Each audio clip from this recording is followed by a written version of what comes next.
saw. Not enough to retweet the main handle because I already retweeted RynPak, so that's even better.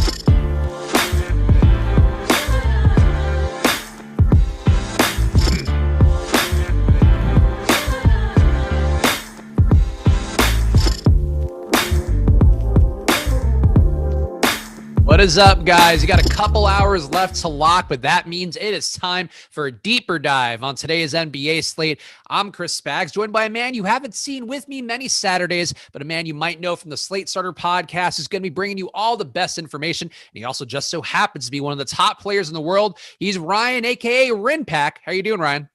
I'm doing well. Excited to be on this NBA Top Shot drop Saturday with you. Yeah, it's Ryan was talking. I mean, if you want to offer the people what you're going to offer them, I'll give you the stance. And if you don't want to, now you're just going to look like a dick because I intimated that you're going to offer something. All right, you know what? I'll tease it. We'll bring it up during the Washington-Minnesota game. We might have a little sneak peek. Maybe we'll give away a top shot on the show. But for that to happen, the Awesemo main handle has to hit 30,000 followers on the stream. Oh wow! How many away are we right now? I think we're 100 followers away or less, or 150 followers away. All right, so everybody go pile on over to @Awesemo_com and make sure to get in there, follow, help Ryan, who's one of our guys who helps out behind the scenes as well as to his front-facing role here, getting our social media handles up. So go follow @Awesemo_com and smash that like button, and maybe Ryan will follow through on this mysterious giveaway that he's doing for you guys on the special Deeper Dive Saturday. And of course, we wouldn't have a Saturday Deeper Dive if it weren't courtesy of our friends over at SuperDraft. So make sure you're playing over there tonight. I think we are going to have the SuperDraft show tonight with Terry and EMac taking you guys through the SuperDraft slate. And as always on there, it's a lot of fun playing. It's different because you can play all the stars, but you also are going to probably not be playing a lot of the value plays we may talk about. The Jalen Knowles of the world, probably not as important plays as they are going to be on a DraftKings or FanDuel today. On SuperDraft, though, you can play all the key players there, and the multiplier format is the key differentiator there. No salaries. You're just picking guys based upon their 1x to 2x multipliers and seeing where the value is. So go check out superdraft.io and use the promo code Awesemo21 on there because they'll deposit match you up to $50. Again, download it at superdraft.io or go to the App Store and download SuperDraft. But let's get in on SuperDraft now because they've had a ton of overlay decreased rate recently, and they want you guys over there. They're really doing a great job to make sure that it's a worthwhile process. So go play on SuperDraft. All right, Ryan, we got some news before the show that I think it's probably going to dictate a lot of what we talk about today, but you tell me about your overall views on the slate. I won't even give away any of the key news yet. What are you seeing as the most important things that we know so far about today's slate? Well, we got very critical news earlier in the afternoon with no Kyrie Irving for the Brooklyn Nets. That's going to obviously boost James Harden quite a bit, and obviously we know what his ceiling can be without Kyrie. We saw it in a tough Phoenix matchup the other week where he came back down, I want to say 24 points. He brought them back. So now he takes on I want to say, more favorable matchup versus Dallas. We'll see how he handles Richardson and Dorian Finney-Smith's defense as James Harden. I'm not too concerned. We got to monitor the Malcolm Brogdon news situation. That's pretty key. Denver might get a key bench player back in PJ Dozier potentially. I believe he's questionable. That might help the Denver bench out. And I think Malik Beasley is out with a suspension, and that's going to boost some guys in Minnesota like you alluded to earlier. Yeah, so we're going to hit on all the games game by game as usual in the deeper dive, but the James Harden news, the Kyrie Irving news rather, going to be the biggest one, perhaps an old school day where the move is just to lock in James Harden, but we'll talk about that one closer to the end of the show. The first game up, though, we got Cleveland, 105.5 implied points going against Philadelphia, 116, 0.5 implied points here. So a big spread here favoring the Sixers in a spot that maybe a little more potential of a blowout. We normally try to avoid, intimating that there could be a blowout here, but certainly above the 10-point spread is going to be not ideal. That said, Cleveland side, Jarrett Allen's been looking good recently. You got to imagine they're going to need his size today against Joel Embiid. His price is up pretty much everywhere. Colin Sexton, still a high usage guy. Assist rates come around a little bit more, so he's not just scoring points.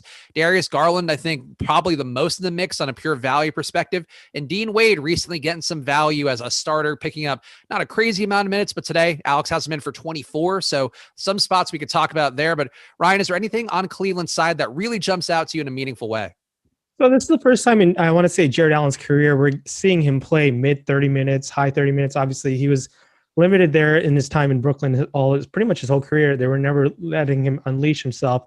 And he's showed out the last couple of times out. Look, I mean, if you look at his box score, he's gone north of 40 FanDuel points, especially on FanDuel, helps out where he picks up those blocks. He's gone 4 blocks, 4 blocks, 3 blocks the last 3 times out.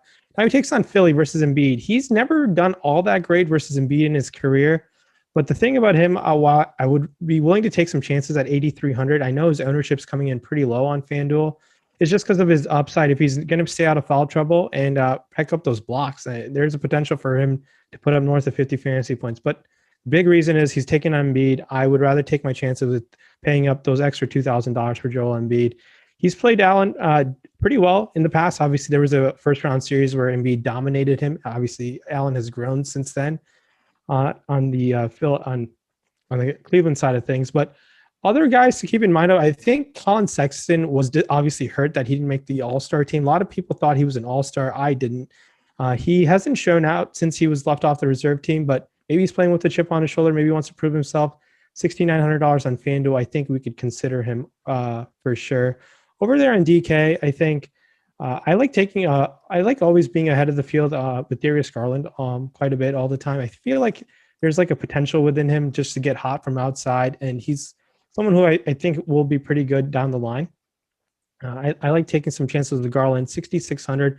He's going to be right now. I think our ownership has in less than 5%. I'd be willing to kind of get over the field. A couple guys on Philly are going to be good. I like taking my chances with Embiid and Simmons with no Tobias. No Tobias certainly reads to some rate changes here for these guys. And Joel Embiid, I think, depends on the sample size you're looking at, but upwards of a 38% to 40% usage rate in core time without Tobias. And Ryan, accounting for the chances here that Philadelphia could cakewalk here against the Cleveland team that has played with some spirit, but for the most part, not on the talent level of Philly. And Philly does have a tendency to put away some of the weaker teams, and that's certainly not something you can ever really pinpoint in a meaningful way. But does that limit your Joel Embiid exposure here in the day where on DraftKings, at least, Embiid's projected for 25% ownership, and it's very plausible here. I mean, it's certainly one of the guys who could initiate a blowout, but given how Philly does have some 3-point shooters, guys like Seth Curry, Danny Green, who I think both get a little bit of a usage bump without Tobias, are you feeling confident being with the field on Embiid, or are you trying to get maybe a little bit less, but still trying to account for the fact that he could easily have one of the biggest ceilings on the slate? Yeah, and I think you bring up a great point. Obviously, a game script could not play in his favor. They might blow him out, and Embiid is someone they've been always cautious on throughout the whole year. Doc Rivers has said that throughout the year. They're willing to wank out Embiid when they don't need him. And if you look on the rest of the slate, the center is kind of loaded. We got Kat, we got Vooch, we got Jokic, Gobert. There are some other centers who could outperform Embiid pretty easily. So I'm okay with going under the field on Embiid the way things stand right now. And Karl Towns, especially against that Washington matchup, no Malik Beasley, kind of standing out at the center spot for me right now. Yep, I think that's reasonable. I personally am trying to get a little more to Towns, but we're going to get to that game coming up next. Embiid, though, certainly going to project well for the most part, and hard to argue with a lot of the field being on him that he's definitely worth that exposure. Ryan, the rest of these guys here, the Seth Currys and Danny Greens, I think Danny Green actually on DraftKings is kind of an appealing play. He does get an uptick, and I know the saying out loud here, though yesterday I got PJ Tucker right, so maybe I'm just feeling myself too much that you can nail him, you can nail Danny Green for sure. Danny Green without Tobias, almost an 18% usage rate. Rebounding comes up a little bit for him too. I feel like this is a day where if Danny Green's going to be single-digit ownership, I don't mind being there, but do you see any opportunity for him or Seth Curry or Shake Milton, some of these peripheral Sixers who could see a boost with no Tobias there eating up, 30% usage sometimes? Yeah, I think there's one of these secondary tier Sixers are going to be good. To say that utmost confidence in which one, I usually like taking my chances with a ball handler at 4,200 and Shake Milton. I like his shot volume the last couple of games, 10 shots, 13 shots. And if this game were to potentially blow out, I expect him to get some blowout runs. So I think there's a pathway for Milton to exceed Danny Green. So at that same price tag, I think having one of these secondary Sixers guys makes sense. I do think Seth Curry is a bit too expensive for me at $5,400, even though no Tobias Harris. He's been shooting very efficiently. I want to say last game he went 6 to 9. But yeah, he can crack the 30-point ceiling. It's not ceiling, 30-point fantasy mark at 5,400. I think you will be content with that, but nothing that really excites me. But I think Shake Milton and Danny Green are okay, but I do prefer Milton to Danny Green. Okay, that seems fair. And they are both affordable plays today that I imagine is I'm going to have some exposure to. And I agree that the amount of Danny Green I got in my first sorting process is a little bit too much, but that's the nature of the beast sometimes. Next game up, we got the one that RynPak really wanted to get to. We got Minnesota. We got no Malik Beasley for them. Still no D'Angelo Russell, of course. And we do have them going against Washington in a game with a 237-point combined total here, 116.5 implied total for Minnesota. And Ryan, right away, Karl-Anthony Towns, the sample size is not the biggest in the world, but in court time without Russell, without Beasley, I've got him at a 35% usage rate. The rebound rate's also a little bit higher. His assist rate also gets to 22%. Towns, to me, in this spot, I think a lot of people are going to be going to Jalen Noel tonight, and I get why. He's been the backup for Beasley. I think there are a lot of logical reasons to assume that if he gets to start tonight, that he's going to see a meaningful run, and he has been good with what he's done out there. But I have some concerns if he is moving into this starting group with Towns, who I expect his usage to be up. Anthony Edwards as well. I have him at about a 33% usage rate tonight, which I think is roughly where in line he's been without Russell and without Beasley. I think these guys benefit a lot more than Noel is going to benefit. But how do you feel about the situation overall for Minnesota? And if you have any Malik Beasley jokes you want to throw in, feel free to go with them now.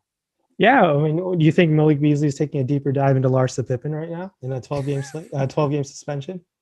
I think he's really thinking about his suspension now, thinking about his future work release. I think he's going to come out of this a new man and probably not just taking this as an early All-Star break where he can party. So with that being said, I have a Malik Beasley NBA Top Shot Series 2, I want to say, 476 serial number. If the Awesemo_com main handle gets to 30,000 followers, I will give it away to a viewer. So send your username handles to that handle or my handle, and I will give someone that Top Shot moment if we get to 30,000 followers on this stream, a Malik Beasley moment, in honor of his 12-game suspension. Hopefully he gets on the right track. And I think, a very talented player. Obviously, the off-court issues are concerning, but we can definitely take advantage of that situation with Karl-Anthony Towns in a smash matchup tonight. I like him quite a bit. There's a chance where Cat could be the highest scoring player on the slate just because of how favorable this matchup is. I know that sounds absurd saying that with James Harden, with no Kyrie, and a bunch of the Brooklyn cast all out. But Karl Towns really can smash that upside for today. And I really think we can take advantage of that situation. He hasn't shown out yet. There's only been one game. He put up 60 against the Knicks when he came back. But I like that he would have destroyed Wendell Carter Jr. if he didn't foul out. He picked up 3 first-half fouls and really showed out in the second half. I believe put up 35 fantasy points in the second half before that game went to overtime. So keep in mind, Karl Towns was fouled out last time. I think there's a route for him to take north of 25 shot attempts against this Washington team. Sign me up for Cat. I think he's one of my favorite players on the slate. And I like him across the board on Yahoo. I like him on DK and FanDuel. Other guys, there will be other guys who pick up additional usage for sure on this Minnesota team. I think targeting guys like Jordan McLaughlin makes some sense. I know Alex has graded out as one of the top point guard values the way things stand right now. I think you can definitely go there. I think other options to keep in mind of Jared Vanderbilt is someone who has a lot of talent. Obviously, you like that he played 34 minutes last time. He went 5 of 5 from the field and 6 of 7 from the line. I don't know if that's sustainable. Efficiency, obviously, 100% is not sustainable, but 34 minutes is nice against this Washington team. I think we can definitely consider that an option. And I think Jarrett Culver played only 15 minutes last time. He's the min. Keep in mind, let's see what Chris Finch is their new head coach there. If he's going to be on no minutes limit, Jarrett Culver at the min will be exciting. But I do think there will be some sort of minutes restriction if he only played 15 last time. But even if he plays 20 minutes versus Washington, he's going to have to be super efficient to pay off that price. But 3K is 3K. I'll have some interest in him if we get some more information over there. Other options, Jalen Noel, like you said, let's see what his ownership comes at. 30%, I think, right now, projected ownership. Someone, I think you're going to obviously sacrifice a stud, obviously playing the point guard and shooting guard position, but you're going to have to look for value there. I think he's okay value. Nothing that really excites me. I'm okay with coming in with the under the field there. As the way things stand right now, I think he's going to have, for a 3-2, I would like him to get to somewhere in the mid-20 fantasy points for sure, but 20 won't necessarily kill you. But I do think I would have to look in to see what his true upside might be like against this Washington matchup. Do you expect him to get more than 25 minutes with no Beasley there today? So Alex has him at 22, and that's I've talked about a lot on here. I use Alex's projections as sort of a fact check on my projections, but I always use the minutes to sort of gauge where these guys should be, and that's what I pull directly. And if Alex has him at 22, I also would knock his rates down to me because I think the reason people would be playing him is because they think he's a starter, and I think if he's a starter, I think he's going to have less usage. I think there's also something honestly with him, not only being in a group with Edwards and Towns as a starter, but also being away from Jordan McLaughlin, who's been one of the better backup assist guys in the league, 36% assist rate for him on the year. In that second unit, what he basically is doing lately has been setting up Noel. I know in that last game, especially, that was why Noel was hitting some more shots, as McLaughlin setting him up in a meaningful way. I just don't think Noel's a guy who's going to get his own shots, especially playing alongside Edwards and Towns. And I think you make the case a little bit more if he's not starting, if they go to, I don't know who he would be, like an Kogi starting at the 2, or if Jared Culver they put in the 2, maybe that's, I think, a way that Noel kind of keeps the same role, but I really don't want to be there. If Noel's going to be this owned and you knock his rates down, his usage rate down to 16% instead of the 24% he's had on the year, he looks like a terrible play today. And that's sort of how I feel about it. If he's starting, I actually don't think I want to be there. If he's coming off the bench, I think he's in the mix, but I'd still prefer McLaughlin. Yeah, I agree with you there. And I think some guy who might come in very under-owned, and especially they're trying to fill in a bunch of minutes for Beasley. Josh Okogie is never exciting, but I think they might need his defense for Bradley Beal. So he might pick up some extra minutes just because of matchup potentially. He's not exciting, but there's a potential for him to play north of 20 minutes today. And we're looking for some value gem and some studs like Harden and Cat. So I think he deserves a mention for sure. Yeah, I think that's reasonable. Any Ricky Rubio for you at all here? I feel like the rates for him didn't jump off the page to me, and his price on DraftKings now at 6,200. You need him to have a really good day, I feel like, at that price point. And I still think we've seen that ceiling reliably, and maybe not having Beasley out there does change the equation a bit. But I just don't see it for Rubio today, especially with McLaughlin breathing down his neck for minutes. Do you have any interest at all in Rubio, whether it be on DraftKings, FanDuel, or SuperDraft? I do think I think he's definitely considerable on FanDuel, $5,100 compared to the $6,200 price tag on DK. I think I would definitely be willing to get over the field on Rubio on FanDuel, $5,100. Rubio has an upside in him. We just haven't seen much of it this year. This whole Minnesota team has been very, very disappointing. Obviously, injuries, COVID, all things put together. If Rubio is going to get 33 minutes again, he was okay against Chicago. I would like him to get more shot volume up. That's just not in Rubio's game. And there's a way for him to get a backdoor double-double. He has modified triple-double upside in him. It's Washington. That's the only reason why I'd have interest in him. I'm always targeting guys against Washington. And if he's ball handling, there maybe him and Cat get the 2-man game going, which has struggled pretty much the whole year. Marv Perry in the YouTube chat saying, I said the same thing about Barnes last night. He went for 40 DK points. What I actually said about Barnes is that he was going to be very highly owned, and I preferred going to guys like Hayward and Grant. It's not the same situation, though, for Barnes, where he's a starter. His rates are going to be the same. Noel moving into a starting group is a material change that we've seen so many times in DFS not work out. So I think if you're viewing those situations analogously, you got to really think about the actual situation overall and what's changing there and what's different. Barnes had a good day, I think, yesterday, and I didn't think he was a bad play. I said that on the show, but it is sort of, that's not the right way to compare it, because Barnes getting more opportunity in a starting group that was going to be down a guy, or down a guy who rotates in with Halliburton, is not the same as Noel moving in and then competing for shots with Cat and with Edwards. I think viewing them the same way, I think, would be a bit of a mistake. How about the Washington side for you, Ryan, where we do have Beal, we have Westbrook? I know some people in the chat earlier were feeling Beal quite a bit. Over the last month, though, his usage rate has kind of come down a bit. It says Russell Westbrook, to his credit, has sort of gone the right direction here. Beal in February down to a 33% usage rate. The assist rate for him, 24%, which is fine. But I think for me, Beal certainly has the tournament upside, but I'd rather have Russ tonight on DraftKings. And both guys overall are going to be pretty well owned. So I honestly don't know that they'll pop up meaningfully on DraftKings right now. We have both of these guys, Beal and Westbrook, around 20%. Do you have a preference here between Westbrook and Beal, and do you consider either to be a core play for you tonight? I think there's definitely merit for Westbrook, especially on FanDuel, $9,400 to being one of your highest owned point guards. We know how bad Minnesota is on defense. I think Russ can definitely carve his way to well north of 50 fantasy points. Bradley Beal, $9,200 on DK. I like that fair amount. I think there's a 3-point bonus for him there.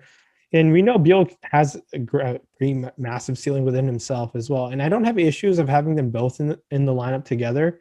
I think they both have an upside in them, and they both can definitely crack it against Minnesota. Obviously, it's not optimal in the sense, but there's definitely a ceiling for both of them to crack that ceiling. It would be Westbrook and Beal for me. And then I've struggled throughout the whole year to pick up who else on this Washington team can really pay off, just because they were dealing with health and safety protocol issues for a lot of this year. People might target Rui Hachimura 5,800 and 5,800 on both sites. I'm not that interested in him. Obviously, coming in right now, I want to say sub 10% ownership. It'd be just Westbrook and Beal for me right now. There will be a third Wizard who is good. I just don't have the confidence in pinpointing which one. I think Bertans is still questionable. So keep that in mind and proceed with caution. A lot of people went with Denny Avdia as someone who would pick up a lot of his minutes. He didn't versus Denver. Maybe he does today. It's really hard to predict what Brooks is going to do with that front court rotation a lot of nights.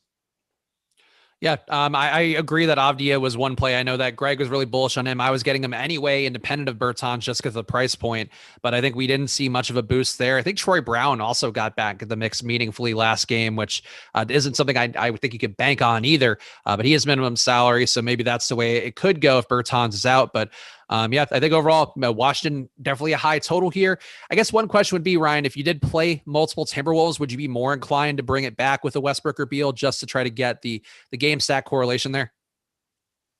I don't actively force game stacks pretty much ever, but I think it's by projections alone. I have a good feeling it's going to happen organically for most people today with the way the projections are being ironed out right now. I think people sometimes I'm completely fine if you want to kind of have highly exposed to this game and go out of way your game stack. I don't have any issues.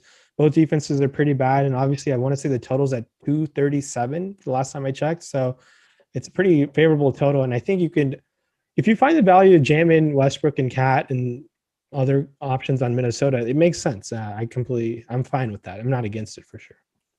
All right, next game up, we got Denver and Oklahoma City. So hit that like button now, guys. Help us get the number up a bit here. It's also worth pointing out today the ownership projections are free on Awesemo.com. So no reason to get the likes up for your old pal EMac, besides just that you like this show, you like having Ryan on here with me, and of course supporting EMac and Terry. So hit the like button now and pay it forward here because the ownership projections are free. Make sure to check them out on the site as well. And of course, check out SuperDraft, superdraft.io, or download SuperDraft to the App Store. Use the promo code Awesemo21 on there because they'll deposit match you up to $50. And Ryan, real fast, I know in SuperDraft you've made a killing over the last year or so. Any sort of, I guess, do you want to give your personal pitch here as to why SuperDraft has been running so well for you?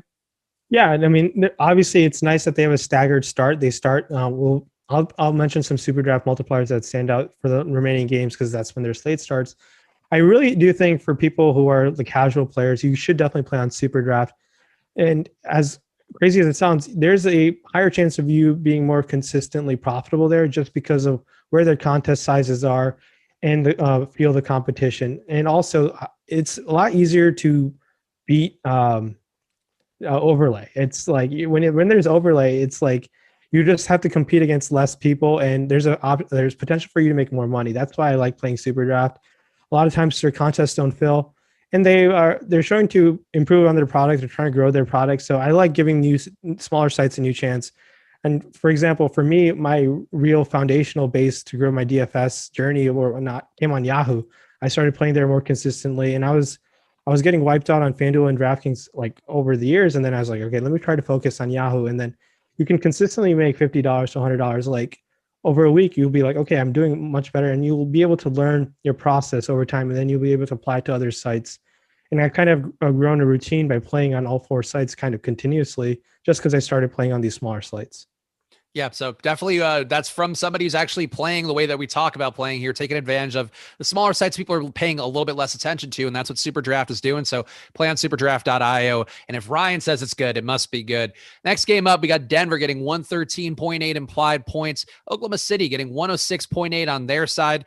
For Denver, still no Gary Harris, still no Paul Millsap, and still no JaMychal Green for these guys. And overall, the one thing that's jumped out to me a lot, which I talked about on the recent slate with Denver Jamal Murray being a play, and that was against Washington. So it's certainly, hard to debate that he was going to be a good play either way. But with his price coming up, I think people are less inclined to get there. And for me, what does jump out this month, he's up to a 31.6% usage rate, 25% assist rate. And I think something I've talked about a little bit more on some shows recently, where to me, Denver is sort of they realized that Jokic reliance they had early on wasn't getting the best results. They're not right now getting fantastic results either, getting a little more action going Murray's way. Murray's playing more minutes. He's also just more active, more engaged with the usage and the assist rate. Murray, to me, is still playable at his price, and I don't think anybody's going to go to him now that his price is up at a certain level.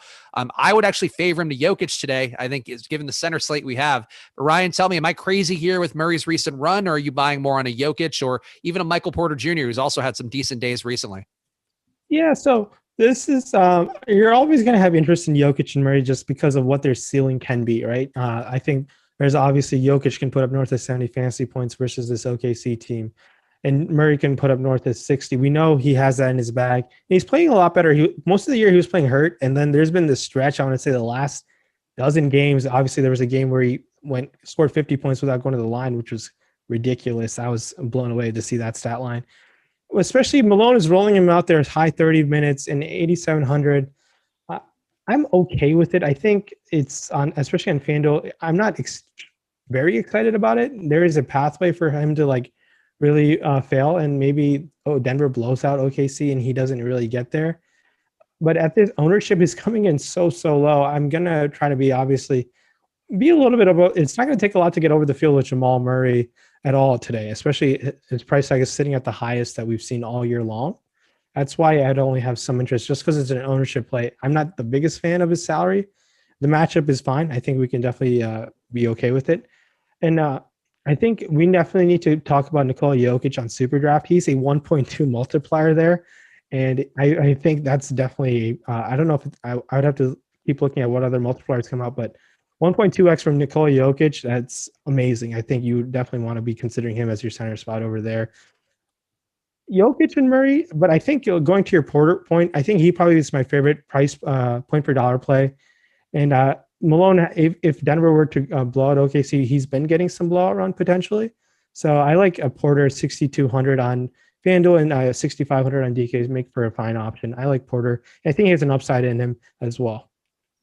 Yeah, I think that's fair. And, Porter, still the usage rate for him has been consistent with where he's been all year. He hasn't seen, I think, as big of a jump as we might have hoped for earlier in this run, where no Millsap, no JaMychal Green, and then no Gary Harris even being out there. I think there was a lot of higher hopes for Porter Jr. I don't know. He definitely still has a ceiling if he gets the looks, but I just feel like, to me, Jamal Murray being under 1% owned on DK, if you get 10%, which is what I'm planning on right now, I think that's a number to get above on. And Jokic certainly always hard to have an issue with overall. Oklahoma City, Shai Gilgeous-Alexander killed me last night in a way that I wasn't prepared for. And it really wasn't that he had such a bad total, but it was that I got to him. And then part of the other side of that, Ryan, as we know, you talk a lot about late swap optimizing and the importance of that with your pal Eric Lindquist and some of the shows you guys do. But I feel like Shai, just going to him and then going to Biyombo to pay for Shai, was really my big mistake on yesterday's slate. That said, Shai's been so good. And I mentioned this on the show we did yesterday with Terry on Live Before Lock. But we talked recently about Zach LaVine, the run he's on. On the year, Shai Gilgeous-Alexander has a 63% true shooting percentage. His 3-point shot, he's hitting at a 43% clip. He's actually been really good.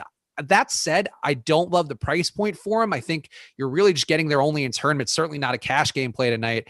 And on FanDuel, actually didn't look up his price yet. So give me your thoughts on Shai on both sites today. And do you think he's in the mix on DraftKings in particular, where he is now, to me, I think onerously expensive? He's very expensive. I think he was getting way too much hate earlier in the year. He was starting off real slow. And I think now he's obviously been exceptionally good. He's a much better play on FanDuel, $8,300. And I think being above the projected 20, I want to say coming in 20% last time I checked, being above that on FanDuel makes a lot of sense. $9,100 is steep for SGA, especially where you're going to try to pay up to get to James Harden. Russell Westbrook's in that same price range. Bradley Beal's in that price range. I prefer all those guys compared to SGA. But going to SGA makes sense in terms of a recency bias play. He let a lot of people down last night. He let me down. I think that's one way to just go back to guys when they disappoint. No large amount of players. So I think SGA makes for a fine option also on Yahoo. as well, $36. But I think if you want to play SGA, play him on FanDuel. Makes a lot more sense where you have to roster two for sure, $8,300. Price definitely stands out to me. And the Denver defense has been very disappointing without Gary Harris. And I think that's someone they miss a lot on their defensive end, and SGA definitely should be able to find his own. The 9,100 is very expensive, like you said. And his multiplier is 1.25 on SuperDraft. So it's a fine multiplier to go to him over there in SuperDraft for sure. Yeah, in SuperDraft, I think that's probably the site that he looks the best on. Alex has him as a top 10 overall play on SuperDraft. He has the guard forward eligibility that we discussed yesterday in the SuperDraft show, and that is one of the wrinkles of SuperDraft that sometimes can be more valuable than people realize. Is just these guys that don't have the position eligibility on DraftKings and FanDuel. People may know you can play Shea as a forward. So on SuperDraft, I think that's probably the best site for him today. Al Horford has been good overall. He had a rest day yesterday, and he's a guy that I was getting to earlier in the year, but with Shea back on a good run, Bazley's kind of asserting himself more. We just saw a decent Maladon day yesterday, or a good fantasy-wise Maladon day. I think real life, the numbers didn't jump out in a meaningful way to me. But are you willing to go to Al Horford here, given that he has had some upside? I just feel like his upside days were coming in the games without Shea. Now that Shea's back dominating so many possessions, I just don't know that Horford's the same play, and his price is still kind of in that same without Shea range. Yeah, so Horford, I mean, if you're going to play him, your lineup's going to be very unique. Obviously, there is a upside within that. It's just the opportunity cost as center is guys like Jokic, Embiid, Cat, and those guys just project so much better. And even Jared Allen should be they just all project so much better. And I would rather go to guys like him, guys like them, where I know the upside could be 60 fantasy points. Where a guy like Horford at 6,300, I mean, you'll be content if he gets you to 45 maybe, but it's so hard. I kind of squeal saying that, like, Al Horford nowadays is not going to get us 45 fantasy points. I think if you were trying to just get unique in your lineup build, I think that's the only reason why you'd want to go to him. But I don't have much interest in Al Horford today. A couple super chats here to hit on real fast. Gene B. Kim saying, would I mind rotating my blanket clockwise 90 degrees? Because I guess I'm not showing my USC pride enough, but it's just back there. It's been a part of my background for years. So that's the reason USC blanket remains. And it is money time. It's not money time on the Deeper Dive show. It's money time on Live Before Live. I'm not flipping the hat. I flipped the hat for a game on the Deeper Dive. How dare you, Tyler? Don't try to overproduce me. Got another super chat here from Jordan Ray Goza saying, Tyler just waving his arms. How much weight should we put into the previous Jokic versus Horford matchup earlier this month? Should Horford warrant a little more ownership on FanDuel than his projection? I know, Ryan, you just talked about Horford here and overall, but do you feel like you would put any stock into the matchup against Jokic, which I'm looking at it now. I don't see a great Horford game. Are we talking about a good Jokic game? I don't know. Just give me your thoughts again on Horford versus Jokic on FanDuel in particular. So on FanDuel, it's so important to get, obviously, to win on FanDuel, you got to get everything right, but center is the opportunity cost over there that we have to focus in on. And to be honest, if Horford goes out and puts up north of 40 fantasy points versus Jokic, I'm going to get burned. I just don't have much confidence in Al Horford tonight. Horford, the last time they played, had 30 fantasy points, but I think that was also a game without Shea, if I'm remembering correctly. Okay. And now they're both back, so just one ball and... Yeah, it's not. I mean, he put up 15 shots in that one. I feel like that was a better Jokic game, if I'm remembering correctly. I think Jokic put up 55 fantasy points last time out. Yeah, so yeah, I don't know. I don't know why that matchup is keying in, but I saw people talking. I know our boy Saz Crib was talking about Al Horford earlier in the premium Slack. So I don't know. Saz Crib on one of the most epic heaters you'll see of the last month. Yeah, shout out to Saz Crib, one of the regulars on the premium Slack, and we're not trying to advertise him as a feature there, but a lot of guys like Saz who are on their way on the upswing in DFS in the premium Slack. So make sure you're checking out the packages at awesemo.com/join, because pretty much all of them include the premium Slack, including the express packages that are really cheap, really the cost of a value meal for you guys. Check them out at awesemo.com/join. Anybody else from the Thunder appealing to you, Ryan, here where we have Bazley? I think Bazley to me looks like the best of this group at his price on DraftKings. Maladon had the big day yesterday, and you could argue that was opened up a bit by Diallo being out of the mix, a high usage guy who also assists pretty well. Certainly Ty Jerome benefited the most directly. Maladon, I feel like, got a little bit lucky with some of the peripherals in that game, but how are you feeling about everybody else here for the Thunder, and does anybody meaningfully benefit you with no Diallo in the mix? Obviously we saw a huge upside game from Maladon last time, and he was had quite a bit of ownership with him as well. I think that was kind of fluky, but that price tag kind of stands out. I'm okay to come in under the field or have not much of him at all. There's a guy on Denver who I forgot to mention who was really disappointing last time out, and I'm willing to go back to him and being over the field on him is Will Barton. 4,700 on FanDuel, especially where you throw roster two there, and 5,200 on DK. Will Barton has been was very disappointing last time out. Didn't close the game. They went with Facu in the closing lineup, so that's kind of concerning. But in a game where Barton's going to come in with kind of suppressed ownership, where I know his upside can be north of 30 fantasy points, and at that price tag, I'm willing to ride with Will Barton over there. I wanted to get that in there for Denver. Do you see any opportunity for Ty Jerome minimum salary coming off of a decent day yesterday? And, the rates for him do look pretty good. He was actually fairly productive in Phoenix as well. I think really the concern is the sheer volume of court time, but it's a back-to-back. So do you see yourself having any Ty Jerome exposure tonight? The Ty Jerome, yeah, that kind of shocked me. I know he was going to play. He was available to play. I didn't expect him to play right away. I guess this was his Thunder debut. If they're going to have him play mid 20 minutes again, he's 3K. I guess I would consider Jerome, or the only 3K guys that we've mentioned on the show so far have been Jared Culver, Ty Jerome, right? I think if you want to have some not kind of matching the field makes sense. I'm kind of would be willing to hop off if he's going to have a lot of ownership. I don't expect him to put 30 fantasy points up again. He went 9.7 assists, a couple steals. Ty Jerome played at UVA. He was a very good college player for sure when he took UVA to the national championship game and won. So I'd be willing to just come in at the field, maybe under. I don't expect him to have that much ownership right now either. I think he's projected for sub 5%. Yeah, I think we're on the same page there. He was a 1.4 fantasy point per minute guy in his debut, which just seems a little bit unlikely to be sustainable. And he actually had some more steals than Maladon did. Maladon, I think really the thing with him, which I just don't quote me on it because I would need his potential assist numbers. I don't have them in front of me, but I feel like the guys hit every shot that he assisted on, which is not normally going to be the case, which is why he got to double-digit assists. But Maladon does it again. I think maybe we could reevaluate, but I just wouldn't take the big leap on there and assume that he's now Hamidou Diallo because Hamidou Diallo is out. Next game up, and hit the like button, guys. Here we got about 284 likes, and I know that RynPak wants to see some followers on the @Awesemo_com Twitter handle, so go follow @Awesemo_com, and if you do that, get it to 30K followers during the show. Ryan is going to give away a Malik Beasley moment, and that's bound to go up in value over the next, I'm sure. There's really no way it can't go up in value over the coming weeks and months, so go follow @Awesemo_com. Let's see here. Next game up, we got Indiana, a 109 implied total for them going against New York, who also has a 109 implied total. I think I might have imported this correctly, or I guess the line moved during the day. Either way, 218 combined total in this game does project to have a fairly slow pace. And because of that, I guess the big question we need to know right now, Malcolm Brogdon is questionable. And I think that sort of changes everything here, where if Brogdon ends up out, the TJ McConnell becomes a lot more viable. Sabonis, I think, feels a little bit safer at his price point. It's now, to me, a little bit close to untenably high on DraftKings and not too far away on FanDuel. But Ryan, what are you seeing for Indiana's side, and how are you handling? I guess we should know the Brogdon news early enough, one would think, but let's say we don't. How are you handling that situation? So yeah, it's going to be really tough. Late swap is nice when there's kind of like breaks within the games, but today we got 7 p.m. Eastern and then 5 at 8 p.m. So there's going to be a lot. This is going to be very important news on the slate just because of the way the game's locked today. If Brogdon is going to be out, that's going to obviously open up more from TJ McConnell. Even Aaron Holiday might get into the mix.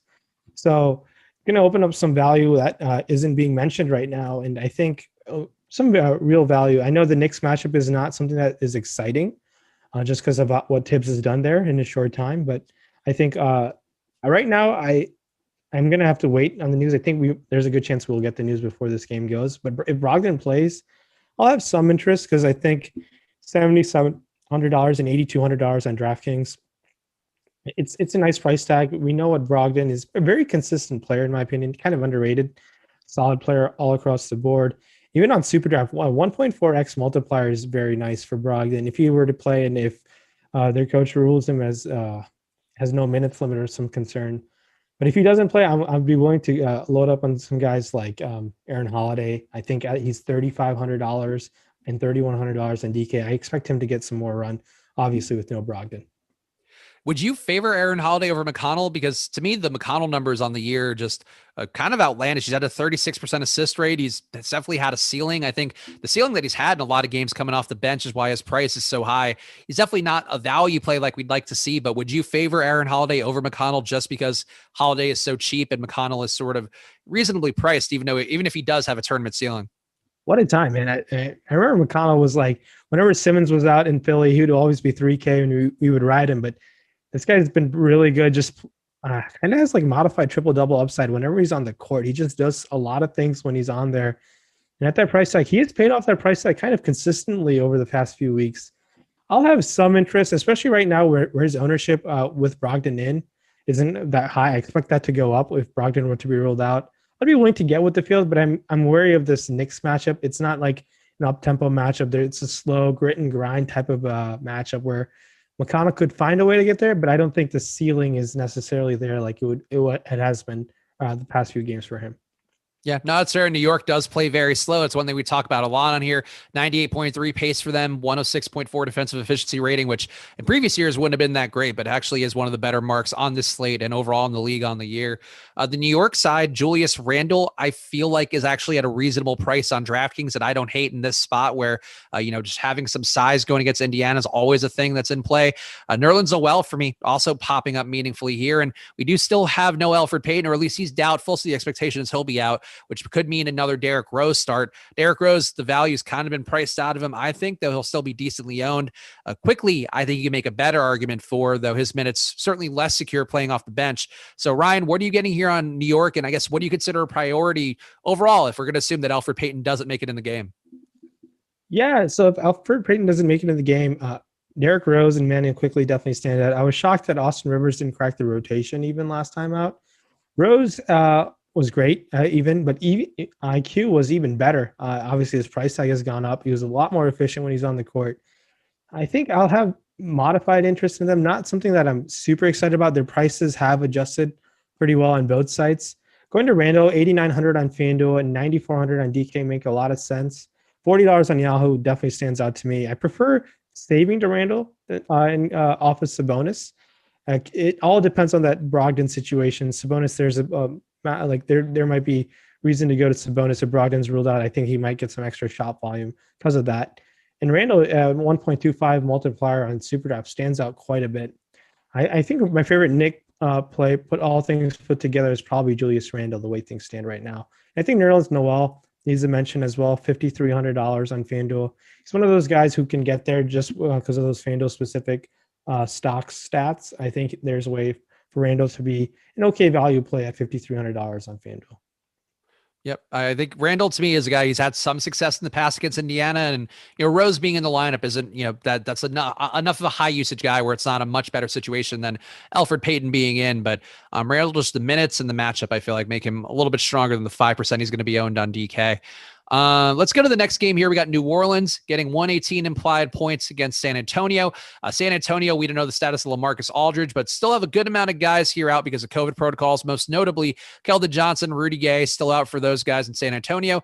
On the the New Orleans side, Zion Williamson going off recently in a meaningful way. And I've sort of talked about my struggles with him where I just don't see the projection getting there. I get how you can maybe get there in a tournament to some amount, but just on a night-to-night basis, even when I do give him a pretty big jump on the rates, which he's had over the last 30 days, he's up to about a 30% usage rate. The assist rate for him, I think most notably, is up to 21%, which does interest me here. He's been rebounding a little bit less effectively, but if he can be a playmaker, I think there's upside here. But I still don't see getting to Zion much today. Really, the only guy I got any of was Steven Adams, and that's never the sexiest play in the world for all the reasons we know. Are you getting to Zion today, or do you think you'll get to Zion in this spot against San Antonio? Yeah, Zion's been playing unbelievable basketball, probably the best basketball stretch of his career. It's been great to see him overcome the knee injury that he was dealing with last year and earlier this year. But that price tag has gone up with it. And Zion at $8,800 on FanDuel, $89 on DK. His ownership's coming in low and obviously paid off for guys who went there last time. I believe one of the Chipotle Gates brothers took down the big DK tournament with the low on Zion. So we saw the upside with that, and he's taking out a Spurs matchup that really doesn't concern me, and his ownership's kind of low, and they're kind of force-feeding the ball to Zion at times, and he's just shooting so efficiently. 26 shot attempts last time. if that's something that's going to come, I mentioned this to Eric on the slate starter. We're going to see a five-figure salary for Zion Williamson in the near future, in my opinion, barring any injury or any minutes limit. So I'm kind of riding the Zion wave and be willing to get over the field, kind of force him in there, just because if his ownership's coming in low, the matchup doesn't scare me at all. I think going to him makes a lot of sense. And especially at 1.25 multiplier on SuperDraft, he should definitely be considered, along with Brandon Ingram, who's a 1.35 multiplier for New Orleans specifically. Yeah, I agree. And I honestly, it scares me to not have Zion again on DraftKings, and maybe I will goose his projection a little bit here with the run that he's on. But it's just, I think, tough. And honestly, he may still be low owned because even Alex has him projected for just 43 fantasy points. And that's not a great enough number on DraftKings to get there meaningfully. Any Josh Hart for you? We just got a question in the chat about him. And people always like playing Josh Hart because he rebounds well and does randomly spike these upside days. He's going to be over 10% owned today on DraftKings and our ownership projections, which of course everybody can get for themselves at awesemo.com/join every day. Today they're free on the site too, so go check them out. But how do you feel about Josh Hart? And I guess really any of the peripheral pieces? Alonzo had a nice game against Milwaukee. Steven Adams has been playing slightly better, I think, for whatever it's worth. But any of these guys at all seem worth any exposure? Man, we saw what Eric Bledsoe did. I think Eric Bledsoe is now cheaper than Josh Hart last time. Obviously, Bledsoe was in a matchup with his former team versus Milwaukee. I'd be willing to find savings and go to Bledsoe again. I know Bledsoe's as inconsistent as it gets this year, but if Josh Hart's coming in with that much ownership, Hart's a very good rebounder. I'd be willing to come in under the field. FanDuel, it makes sense where you get the roster too, but I don't have that much interest in Josh Hart. I think Will Barton makes for a great pivot in my opinion. How about the San Antonio side for you, where I do think the Aldridge injury or maybe potential lack of injury, his wrist is hurting him again, I guess. He's questionable. I think if he's out, I see getting a lot of DeMar DeRozan for myself with the jump in rates that normally occur for him, where he does get more usage, does assist better, does rebound a bit more. But right now, with these guys assumed to be in, Trey Lyles, I guess, is the guy you could see getting to with 28 minutes in the projection from Awesemo. He did start last game with Aldridge out. But besides that, I don't know that I'd want a lot of these guys in this situation, Ryan. So how are you feeling about him, assuming that Aldridge is in? And then if Aldridge does get ruled out, how does that change everything for you? So if Aldridge is ruled out, there will be obviously a boost in the front court minutes for guys in the front court. I think if people were like last time we dealt with this whole Spurs situation, and there were I want to say very good value going into it. Guys like Lonnie Walker were great. DeJounte Murray was exceptional, and I think he's someone that I'd be willing to get over the field on again today. I know that price tag is pretty high for him, but I think there's an upside for Murray. DeRozan being back, I like his price tag, $7,600 on FanDuel and $8K on DK. Not as exciting as 76 on FanDuel, but I think DeRozan coming back. It's been some time since he's been on the court. I don't know what Pop's really going to do with the minutes rotation if Aldridge is ruled out. I want to say it's going to boost guys in the front court. Maybe Lyles gets some extra minutes, but these guys aren't that exciting when they get extended run even. And Pop just runs like, it's very rare to see these Spurs guys play mid 30 minutes or higher. He just runs like a limited minutes rotation all the time. And that's where it really reduces their ceiling from them. I don't have much interest in the Spurs really across the board. I'm more interested on the other side of things in New Orleans. And if Aldridge plays, I still think he's going to be put on a minutes limit. So I'd be willing to have very little of him on both sides. Even last game where Murray was running so hot, just to tack on to your point about them not playing a lot of minutes, like that game Murray played probably the best game he's played all year in terms of efficiency and, not having guys in the offense taking the pressure off him. He still only played 32 minutes, which is kind of surprising to see now because I didn't really realize it because he had such a great game. But you're right. Like it does seem like it might be lofty to expect these guys getting even to 33 minutes. And that, that can be a difference for these guys at their price points. Yeah. And honestly, looking at things over again, as I take a look on things, the only place I'd be really interested in playing many Spurs probably is SuperDraft, where Murray has a 1.35 multiplier.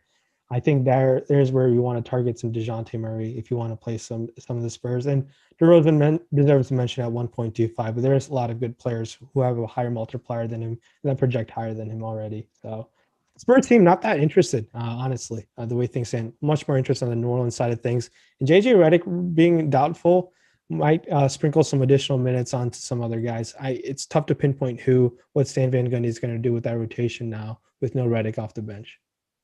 All right, next game up here, we got Utah and Orlando, 115.3 implied points for Utah, 106.3 for Orlando, 221.5 combined total in this game. Two teams that, for the most part, play pretty slow, and Utah favored by a decent amount here. That said, no Mike Conley today, as people in the chat were reacting to. We've had him out in the projections all day today, so if you've had the data in for the last couple hours, you're not going to be surprised there. But Donovan Mitchell, up to a 33% usage rate, 31% assist rate in court time without Conley. I think he's in the mix. Gobert does project pretty well. Jordan Clarkson, people were asking about in the chat, and he's weirdly on a per minute basis been less productive with Conley out, which doesn't make the most sense because it doesn't really change his role. But in this spot, I think he still projects well, and I don't mind him at all, even though he's going to be a chalky play on DraftKings. And same thing for Joe Ingles, who his assist rate actually is now sort of where it's supposed to be in court time without Conley. Actually didn't change his number. He's at 24% on the year. That's normally what his rate is without Conley. So I guess Conley's missed enough time where Ingles has sort of settled into that. But what do you see for Utah with Conley out, Ryan? Does anybody get a meaningful boost for you here, or are you trying to avoid this game? Because we've seen Utah blow teams out. We've seen Orlando get blown out recently with a lot of bodies out of their lineup. Do you feel like Utah is a team you want to load up on today? I'm not sure about loading up on. I do think I do have interest in Utah. Orlando's defense doesn't really scare me much. And I think targeting guys like Donovan Mitchell, guys who have an upside, really, I think with Mitchell make a lot of sense. 83 on FanDuel, a lot more interest there than I do on DK, $8,500. I think even on SuperDraft, very firmly in play, 1.35 multiplier, pretty solid option. Now, Clarkson, 5,500 on FanDuel. Why I mentioned why I like guys shooting guards a lot more on FanDuel than I do on DK at times, because on FanDuel you have the roster too. It's a different puzzle, and that's why those guys are definitely more attractive than they are on DK.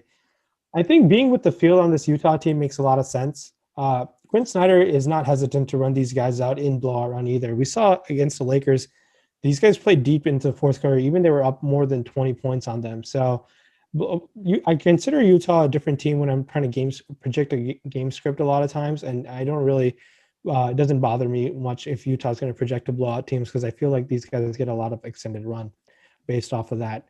I think matching the field with Utah make a lot of sense. Gobert 7,400 stands out to me. I prefer Cat to Vooch just because of all things put together, upside matchup and whatnot. But there is merit to seeing Vooch getting there for you. He's still trying to carry the load on the shoulders for this Orlando Magic team. How I feel about this Utah situation, just kind of being with the field, guys who kind of stick out. I think targeting Ingles makes sense. Some extended ball handling duty. Maybe he finds a way to catch an upside in this spot. Yeah, I mean, I think I'm a little more bullish on Utah than you are, at least right now. I was getting a good amount of angles, was going to be with the field on him. Was looking like I'll be over on Clarkson, though. I think I'm going to try to walk that back. And I do think Bojan Bogdanovic is a guy that I always get to a little bit more, but I think he tends to benefit in games where, the Utah has things comfortably under control, or they do pick up a decent lead. Bojan, to me, feels safe in a way that, I guess safe wouldn't be the right word, but I think he's got a secure floor and for the most part does have a little bit of a ceiling. So I think I'm a little bit more bullish on these guys. That said, I'm with you on Orlando. Like, I'd rather have Towns than Vooch by a lot. Vooch is going to be double-digit owned anyway, so not a chalk play by any stretch, but it does seem like it's not a bad Vooch situation. We've seen centers have success, especially guys who can spread the floor. But I think it's hard to bank on Vooch having a ton of upside here, like a Cat or even like an Embiid going against Cleveland. Like, I think Vooch, to me, I normally like Vooch. I think he projects well, but I just wouldn't want to get above the field here because I don't have a ton of confidence this is his 60 fantasy point or 70 fantasy point day. So yeah, he's played Utah. He played Utah a couple times last year. He's only gone. His highest in the last 4 times he's played Utah is 51 fantasy points, and I think that's okay. Nothing that on this slate. I think there's merit to finding that extra few $100s to get to guys like Embiid and Jokic. So I think going back to your Bogdanovic take, I really like him on DK, especially 3-point bonus. Bogdanovic can definitely get hot and pay that price tag off in a hurry. So I like Bogdanovic on DK at 5K. Definitely is a very nice price tag for him. And I know we had some people earlier in the chat who were curious about Michael Carter-Williams, and I think he's one of the guys that people have had a tough time with because he does have sort of 2 different roles in this Orlando offense where when Fournier was out, when a lot of these guys were out, he was playing the lead point guard. Earlier in the year, he was playing just kind of a defensive wing where he wasn't getting up a lot of shots, wasn't assisting as well. I think Carter Williams is a guy that I would mostly avoid. I think on FanDuel, it may be a different situation there, but do you have any feel at all for MCW just to close out this game? I know we're spending a lot of time talking about a very low implied total Orlando team, but Carter Williams seems like people are always curious about him, and I just don't see it for him. I think he's a little bit over projected by most sites. Man, as great as it sounds, I'd be willing to take my chances with some of the Minnesota backcourt than Carter Williams. I think the matchup and upside is greater than Carter Williams. I get it. I think the minutes are nice for Carter Williams. There is a path to get there, but at price tag at 5,500 on DK, not that interested. 4,600 on FanDuel, I guess, stands out. That's kind of low enough where you can take your chances there, but not someone I'm trying to go out of my way to actively get. Here's one question from Giles, which not looking at the premium Slack too much because we're trying to get through all the games we have today in the hour, but he asked a question about Towns. Karl-Anthony Towns, we've talked about a lot here, but kind of a general boom bust question. He says that Towns is projected well points wise above 5x, but his boom percentage is 27, 38% bust. So what is too low of a boom percentage for a player to target? Ryan, I don't know if you have any thoughts about this, the boom bust tool. Of course, one of the ones that we have as part of that Awesemo Plus membership, but do you have any feel here? I know Terry has some unique thoughts about the boom bust tool. For me, it's something I look at, but it's not what I'm usually defining my exposures by since I run my own sims. But Ryan, how do you feel about that number for Giles? And I guess there being a higher bust percentage than boom percentage for Towns today. Yeah, I think 27% boom is still fairly high enough for me where kind of it's okay to kind of overlook the bust. I'm someone who's always trying to look for the boom. If the boom is high enough, I'm okay with some guys busting. It's just like I'm okay with taking those risks just for that upside, especially for Karl Towns in this matchup. I guess it's so hard to look at what too low of a boom percentage is. I think it has to vary slate to slate, number of games that are in a slate and what position. I think just looking at one percentage like that, I think you might cause yourself to miss out on some really good plays. So I think you got to really have like a nuanced approach on that. And to say to have the best informed answer, I don't, but I do think it's a very valuable tool to see how your lineups grade out in terms of your boom percentage and buzz percentage. It really depends on your risk tolerance. And I think if you're to message Alex, I'm sure he'll be happy to give you a more detailed answer than I can. And one last question before we get to Dallas and Brooklyn, which I think we could burn through pretty fast because it's going to be a lot of the obvious things you're going to expect there. But Rabashua asking, I know we don't project blowouts here, but I'm interested to hear how RynPak approaches games that he thinks will blow out, specifically if Orlando and or San Antonio hypothetically get crushed. Is there anything you do to adapt for games that you feel like could have blowout potential, Ryan, or are you just ignoring that for the most part like we generally are trying to do? So I completely am fine with projecting blowouts. I kind of incorporate that on a daily basis and projecting my game scripts and whatnot. I do think that maybe makes my process a little unique at times. I'm okay with doing that. Just because it maybe would kind of narrow down my player pool and guys who I like more based on potential game scripts. And obviously I'm going to get those game scripts wrong at times. It's just how the nature of projecting things go. And when you're projecting things, a lot of times you got to take a look at what has happened in other blowouts over time, which guys get blowout run more consistently than not. And like the very, very common example is going to Utah. I'm not worried when Utah blows people out just because I've seen what Quinn Snyder has done year after year, is just letting those guys run extra minutes. And not all coaches do that. So a guy like Popovich, if he's getting blown out by 30 points or 20 points, it's very rare we see those guys get any like a fourth quarter rotation sometimes. Maybe nowadays, but in years past, Popovich was very hesitant to do that. So keeping in mind of coaching tendencies and what these guys do in blowouts is really helpful over time, and trying to make those game script projections in your head and trying to like iron out your player pool and your certain exposures and whatnot. I got a few minutes left here before lock, but let's get this Dallas-Brooklyn game out of the way. You got Luka, you got Porzingis back for Dallas. On the Brooklyn side, no Kyrie today, which is going to make James Harden project amazingly on any site you look at. For me, it does seem like Harden would be a 100% play today. Nobody's ever a lock in DFS, but Harden, his rates, 33% usage, a 55% assist rate in core time without Kyrie and Kevin Durant. Rebound rate for him also takes a jump. Ryan, do you have any objections to playing an ungodly amount of Harden today, or are you maybe trying to get different? Is this one spot that you're willing to move away from? How are you handling it?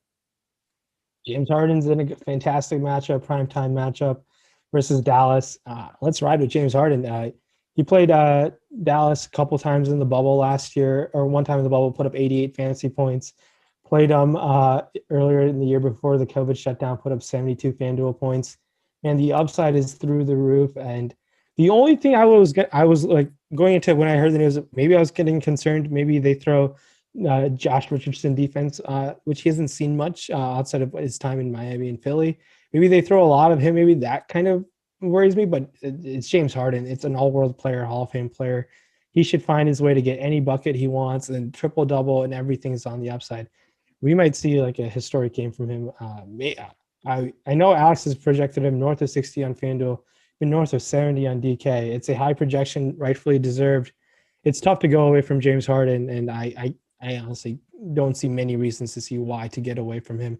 And his ownership is kind of could be. I think it's going to go up. So I think it's just fine to be well over the field on James Harden. I don't have any issues of doing that whatsoever. All right, we have to yield the floor to EMac and Terry Ryan, but who else in this game is a priority player for you? I feel like Joe Harris, to me, his usage rate takes a jump with no Kyrie and no Kevin Durant. I think he looks in play. You could sort of sprinkle in some Bruce Browns of the world, but that's not a priority. And I wouldn't have an issue with Luka, but I still feel like I would obviously much rather have Harden or Cat today. But Ryan, rank the rest of the plays in this game, and which ones would you prioritize? Yeah, Harden, and then I think Joe Harris makes her a fine option, 5,600 on FanDuel, 4,800. Sorry, 4,800 on FanDuel makes for a great option. And I think I got to mention James Harden's, I think multiplier on SuperDraft's 1.05. So you get a 5% bonus for playing him over there. So let's ride with James Harden. I have no issues there. And I think keep in mind with the Porzingis situation, I don't know if we've got injury news on that, but I like Luke on the other side of things. It's Brooklyn. We've seen what teams do to Brooklyn the whole year. So a lot of these guys from this game are going to be really good. It's going to be a late night hammer for real with James Harden and everyone else in this game. All right, so smash the like button, guys. It's going to be EMac and Terry coming up next for the hour live before lock bonus half-hour super draft show, plus covering any breaking news as always. So stay tuned for those guys. We appreciate all of you. Ryan, any final plugs before we get out of the way? No, thanks so much. Have some fun playing on SuperDraft. It's a fun site. Make sure to check that out. And thanks so much. Hit the like button, and hope you guys enjoyed the show. And it's money time because I'm leaving, guys. So have a great day. Enjoy your weekends, and good luck.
Because I was like, oh, let me look and see if the Tino League did the contact information, because I gave my stuff to Mike. And I went, wait, oh, that's too funny. I get so many of those just garbage. Oh, I knew you weren't going to look at it. I just shut it off when I didn't have the number. I'll put you in there so that doesn't happen next time. Yep. Yeah, it's funny. I had shut this Slack off, the internal Slack, just so I could pick up a little bit of bandwidth for my show. Then I forgot to open it back up. So I was waiting for him to DM the link, and it just never came. All right, Awesemo, here we go. It is Saturday, SATURDAY Saturday night, Bay City Rollers. None of you watching, well, maybe 4 of you watching will get that reference. But here we are. We have 7 games on tap. We have injury news that wasn't available this morning that has turned the slate on its head, to borrow a phrase that has been popularized by Pete Overzet, and Top Shots. I tried to register for Top Shots today. They weren't allowing new members. Yeah, so they're deactivating new member signups before any pack drop by a few hours. So you got to do it kind of in the intervals there. But there should be a couple weeks with no packs now, so you should be able to get in there and do that. All right. Well, yeah, we'll take a look at that. We do have the All-Star break coming up. Not to fear, plenty of content available here at Awesemo. Of course, we will next Thursday is the last game, and then we're off until the next Wednesday.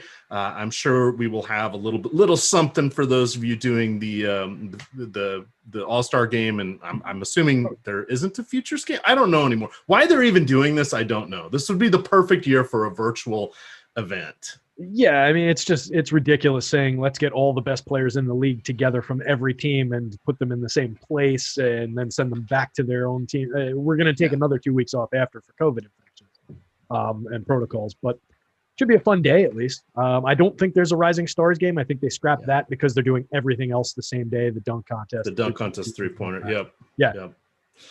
All right, well, let's get into today's good stuff. We've got some free content. The reason I wanted to point out that there are sports other than the NBA, today we have the NHL player projections for free. That slate locks at 7. They have another round of games at 8, and then they do at 10. Hey, I'm playing all the slates. I'm just crunching my NHL lineups right now. Got all my settings done before. We have the MMA Pro plays are free today. Oh no, EMac, but the MMA just locked. But DraftKings has their TV slate. So if you want to go in, look at the Pro Plays tool, kind of see what that is. It's the thoughts and rankings of, Pete the Heat, Alex is in there, Jason Floyd's in there, and a few other guys that write articles for us. Sometimes Josh Engelman graces us with his presence in those, but that's a nice kind of way to see how everybody's looking at things differently. And then today, NBA ownership is free. You wanted money time. You've got money time right now. Just go to the Awesemo.com page, click up there for the NBA, click on player projections and rankings, and then go for main slate, and you're going to get everything for today. So there you go. We don't need Spags. Come on now. We've got EMac and Terry. That's right. We're going to do it with our hats on forward. And no hat in my case, although I have a plethora to choose from around my office. You know what's so funny? Like 2 weeks ago, a friend who watches every now and then and tunes in just to see what I'm up to commented on that. She said, "Oh wow, he never has a hat on despite all those hats on the wall behind him." The very next day you were on a stream with a hat on. I was like, I don't know how it happens. It just conjures these things into reality. It's amazing. That's pretty good because generally I was just putting one on as a joke. Yeah. But yeah, I haven't worn hats on shows in a long. Once it got kind of popular, I went away from it. Because I'm always the trailblazer. But I'm still rocking the white Air Monarch 3 dad sneakers. So just if you didn't think I was square enough, there we go. All right, let's get into tonight's slate. We've got all sorts of good stuff. We're going to kind of loosely go sort of game by game here, hitting the key important things as we move along and move through. We should be getting a few of the starting lineups. There are 2 games at 7, then there's an hour break, and then 4 games at 8 and 1 game at 8:30, I believe is how it's scheduled out or breaking out. And then that final game at 8:30 is the ABC Saturday night game of the week. That is going to be a true late night hammer with the Dallas Mavericks and Brooklyn Nets. No Kyrie Irving. Yes to Kristaps Porzingis. We'll talk a little bit about that. But do go to the Awesemo_COM on Twitter. If we get to when we get to 30,000 followers, we will be giving away 30. That is 30 1-week passes to celebrate that. And apparently RynPak is giving away a Top Shots of Malik Beasley. Yeah. So there you go. All right. And we're sponsored by SuperDraft. No extra half hour on SuperDraft tonight. They're locking at 8 with a 5-game slate. We'll talk about them. We'll talk about some of the better plays, and we'll talk about the Awesemo projections, but we're not going to stick around for that extra half hour this go round. But definitely check them out. That's at superdraft.io. They've been having overlay every night. This is their marketing tool. I am sure they will tonight. I would almost be willing to bet 15%, maybe even up to 20 room left in their contest. So that'll just be slightly into overlay, if not rake free or reduced rake. But it's Saturday. That's an 8 o'clock lock. Don't you think other people are going to be distracted and doing other things? I do. So keep that in mind as we sign off, that you still have an hour to go over there. With your first deposit, if you use the promo code Awesemo21, you'll get $50 matched up to $50. All right. Cleveland at Philly. No Tobias Harris. He's dealing with the sore knee. We don't have the starters just yet. I don't have all my windows open. So that may have just popped. No Torian Prince. No Kevin Love. He's perpetually 1 to 3 games away. This has been going on a month now. And then Shetty Osman, questionable with a back injury. Who is going to attempt to slow down Joel Embiid, because it's certainly not Jarrett Allen. And did you know the last time 5 times Joel Embiid has played Jarrett Allen, he has scored 70, 60, 60, and the other 2 he's averaging just shy of 50 DK points. Those were all with Brooklyn. Does it really matter if it's with Brooklyn or Cleveland? No. Nope. Take it away, Terry. Yeah, not in this one. I don't think he's going to have any difficulty getting to a similar plateau. He's a big part of my plans for the center spot on FanDuel. There's a few dueling star caliber players who are all very similarly ranked in terms of our optimal lineup rate, our boom score probability, what I'm getting in my projections, what Alex sees. So with the singular center on FanDuel, it's a really interesting question of which one is going to be the right one at a major inflection point on the slate. You get a little bit of flexibility, but they're all at the top of the board on DraftKings as well. So it's really a decision between the 4 big centers: Embiid, Vukovic, Jokic, and who am I forgetting? Embiid, Vuk, Jokic. I am sorted to the other part of the page. I shouldn't have started down that train. Karl Anthony Towns. Karl Anthony Towns. Thank you. Yahoo play of the day, where he's 42 or 43. So yeah, there you go. Yeah. Definitely so all 4 of those guys are very much the top plays on the board in both sites. And then you get Trey Lyles on DraftKings as a movable piece, a power forward who you can roster at center at the top of the board above them. So really, it's going to be a very important decision whether you're going to Embiid or whether you're not. I'm going to have a pretty big cross-section of them, but so is the public. They're getting to him a lot. I just think you're right. I don't think anybody on this Cavaliers team is going to stop him from doing whatever he wants today. So not necessarily coming at it from the past times they've played against one another, he's done this perspective, but just from a matchup and what the numbers are telling me, this is absolutely a good spot for Embiid.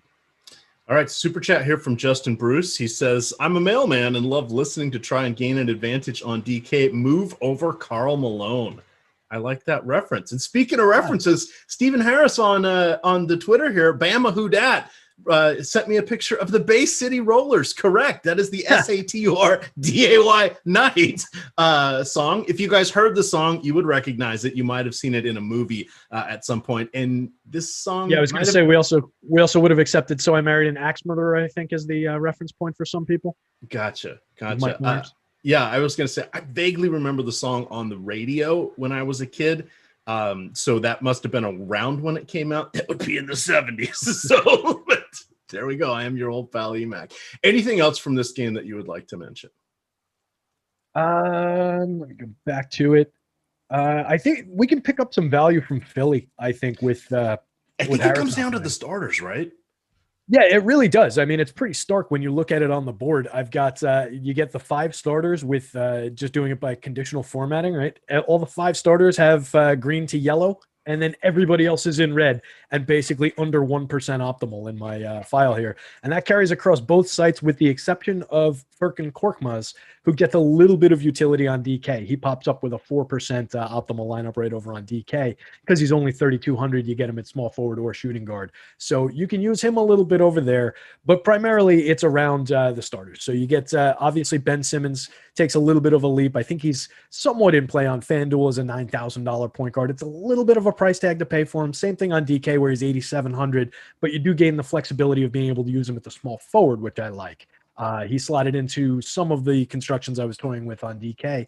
So I think he's interesting there. And then Danny Green and Seth Curry both take a little bit of a jump from me. They're guys that I get to as value plays a fair amount of the time anyway, just they mix and match pretty well.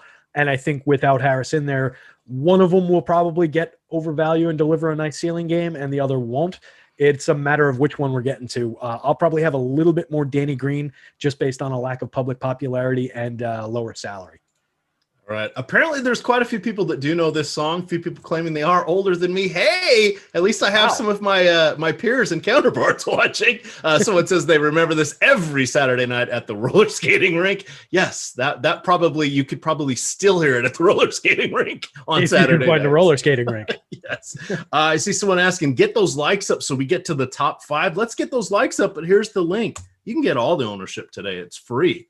Oh, bonus. Nice. There you go. So check that out. I'm not logged in as me. I'm logged in as the super user here. So, but you'll see it right about now. Scroll back up and see the last post, not from Nightbot, but from the Awesemo account. That will be the ownership there. All right. The next game I want to talk about, this is the one that I have circled on my calendar. It is the Washington Wizards going against the Minnesota Timberwolves. Couple good guys on this one, particularly over there on Yahoo. We have Karl Anthony Towns, who is my play of the day. When I took these notes, is 237.5 projected point total. D'Angelo Russell is going to be out for another month after having arthroscopic surgery on his left knee. Malik Beasley, well, he was an idiot in the offseason, some sort of 2 pounds of marijuana and an assault rifle. Weapons charges, there's a pled down to a felony. How do you plead down to a felony? I don't know, but he's out for the next 12 games. That's going to cost him $1 million in salary. Oops, on that one. But be careful there. Be careful. So this leaves a lot of things here. So I want to look to Towns because no one on the Wizards really is going to be able to guard him or contain him. In his, in his 9 games back from COVID, he's averaging 33.5 minutes per game. Looking at his last 5 in those, or that was 32.7. His last 5, he's averaging 33.5 minutes. Feel that's a little bit more representative of his current health and conditioning right now. 25 points, 11 boards, 5 assists, 2.8 combined blocks and steals, 43 on Yahoo. Got to go get him there. He's 10-1 on DK. He's 9-7 on FanDuel. I think he's a phenomenal option. On the other side, Terry, we have Russell Westbrook. 23 games this year for the Wizards. He's averaging 34 minutes, 19.7 points, 9.7 rebounds, 9.7 assists, 1.2 combined block steals. His 7 triple-doubles lead the league. But wait for it. He plays next to Bradley Beal, who leads the league in scoring and usage rate. Oh, baby. Let's talk about the primary plays, and then we have a plethora of options there on the T-Wolves side. What do you like in this one? We have an early night hammer, by the way. Yeah, yeah, it really is. Whole heck of a lot of Russ Westbrook for me. He's coming up big time for me on FanDuel, and that's borne out by Alex's numbers as well. So I was happy to see that. That was concerning me a little bit when I ran my numbers to start the day, and then I saw that he got there. So and what Alex was doing. So I'm happy with it. I think they play well alongside one another in terms of real life, just how they play off one another, and the fact that they play in an offense on a team where they can soak up like 70% of the usage, and it doesn't really hurt the team just with the two of them doing their thing. And then you get a couple spot up shooters like a Bertans and some of these other guys that they can kick the ball to. You get Rui Hachimura doing a little bit of contributing, but it's really all about those two players. So I don't love the idea of playing them side by side for DFS purposes. It soaks up just a little bit too much of our salary and our optimal constructions, but they're close to almost being playable together. For me today, it's Russ Westbrook over Bradley Beal on FanDuel. And then on DK, I think they're a lot closer together. And again, that's borne out by Alex's numbers, both over 30% in terms of boom score probability, both in the middle to upper teens in terms of optimal lineup rate. And you're getting them right around level ownership with the public. So the public's going to be there right around 20% on each guy. That's acceptable. We can definitely push beyond that, rostering each of them. The concern with Westbrook on FanDuel is the 30-ish% ownership. It's right in line with his optimal lineup rate. And I think there's enough room on FanDuel where I'm going to push well beyond that. So I expect to have probably double the field on Russ Westbrook today. So probably 60-ish%, if not more. So I'll be very heavy on Russ. And then, like I mentioned, Cat is very much in the center rotation. There's just a block of 4 guys, the 4-star players on both sites that are going to rotate through a lot of that center ownership for me. On DK, you get a little bit more flexibility, and I wrote about this in the optimal lineup piece that I do in the afternoons, where we've got a big group of power forwards. I mentioned Trey Lyles earlier is at the top of the board, but you get a group of like Porzingis, Zion, a couple other guys add center eligibility. So they mix in. So there's a lot of like 9-10% optimal guys who mix in through the center spot on DK. But if you just wanted to focus on the 4 main guys on DK, I think you'd be fine there as well. But if you wanted to truly attack the slate the right way, it would be mixing and matching through those. Towns would be a big part of that, though. We're getting Ben P in the premium Slack has asked how much Cat is too much Cat on Yahoo. The nice thing on Yahoo and DraftKings, you can play 2 centers. I don't know how many people are going to pay up for too. On the earlier show, I caught part of it today where Adam was saying, he thought maybe he'd go for 2 centers and then work in Kyrie Irving because he couldn't quite get to James Harden. No Kyrie Irving tonight, so that little option is off the table. But I would say probably half my lineups I would like to have Cat in them. Again, I think he's about 15 to 20% discounted for his current health and this matchup. I think he should be closer to 49 or 50 dollars over there. I think he's a great pairing with Russell Westbrook. I'm just playing one lineup over there that I built this morning when I was writing that article, and they're both in it. And I do have James Harden in it. I'll have to go circle back and make sure nobody else was ruled out. But I am playing some of these Minnesota understudies. Are you ready to talk about them? How much Cat is too much Cat, do you think? So he'll be a mix and match piece for me on FanDuel, and I'm curious to see how it all comes out in the wash between the centers, and I'll see if I can get to the combined crunch yet while I'm talking about it. But he's definitely going to be in the mix.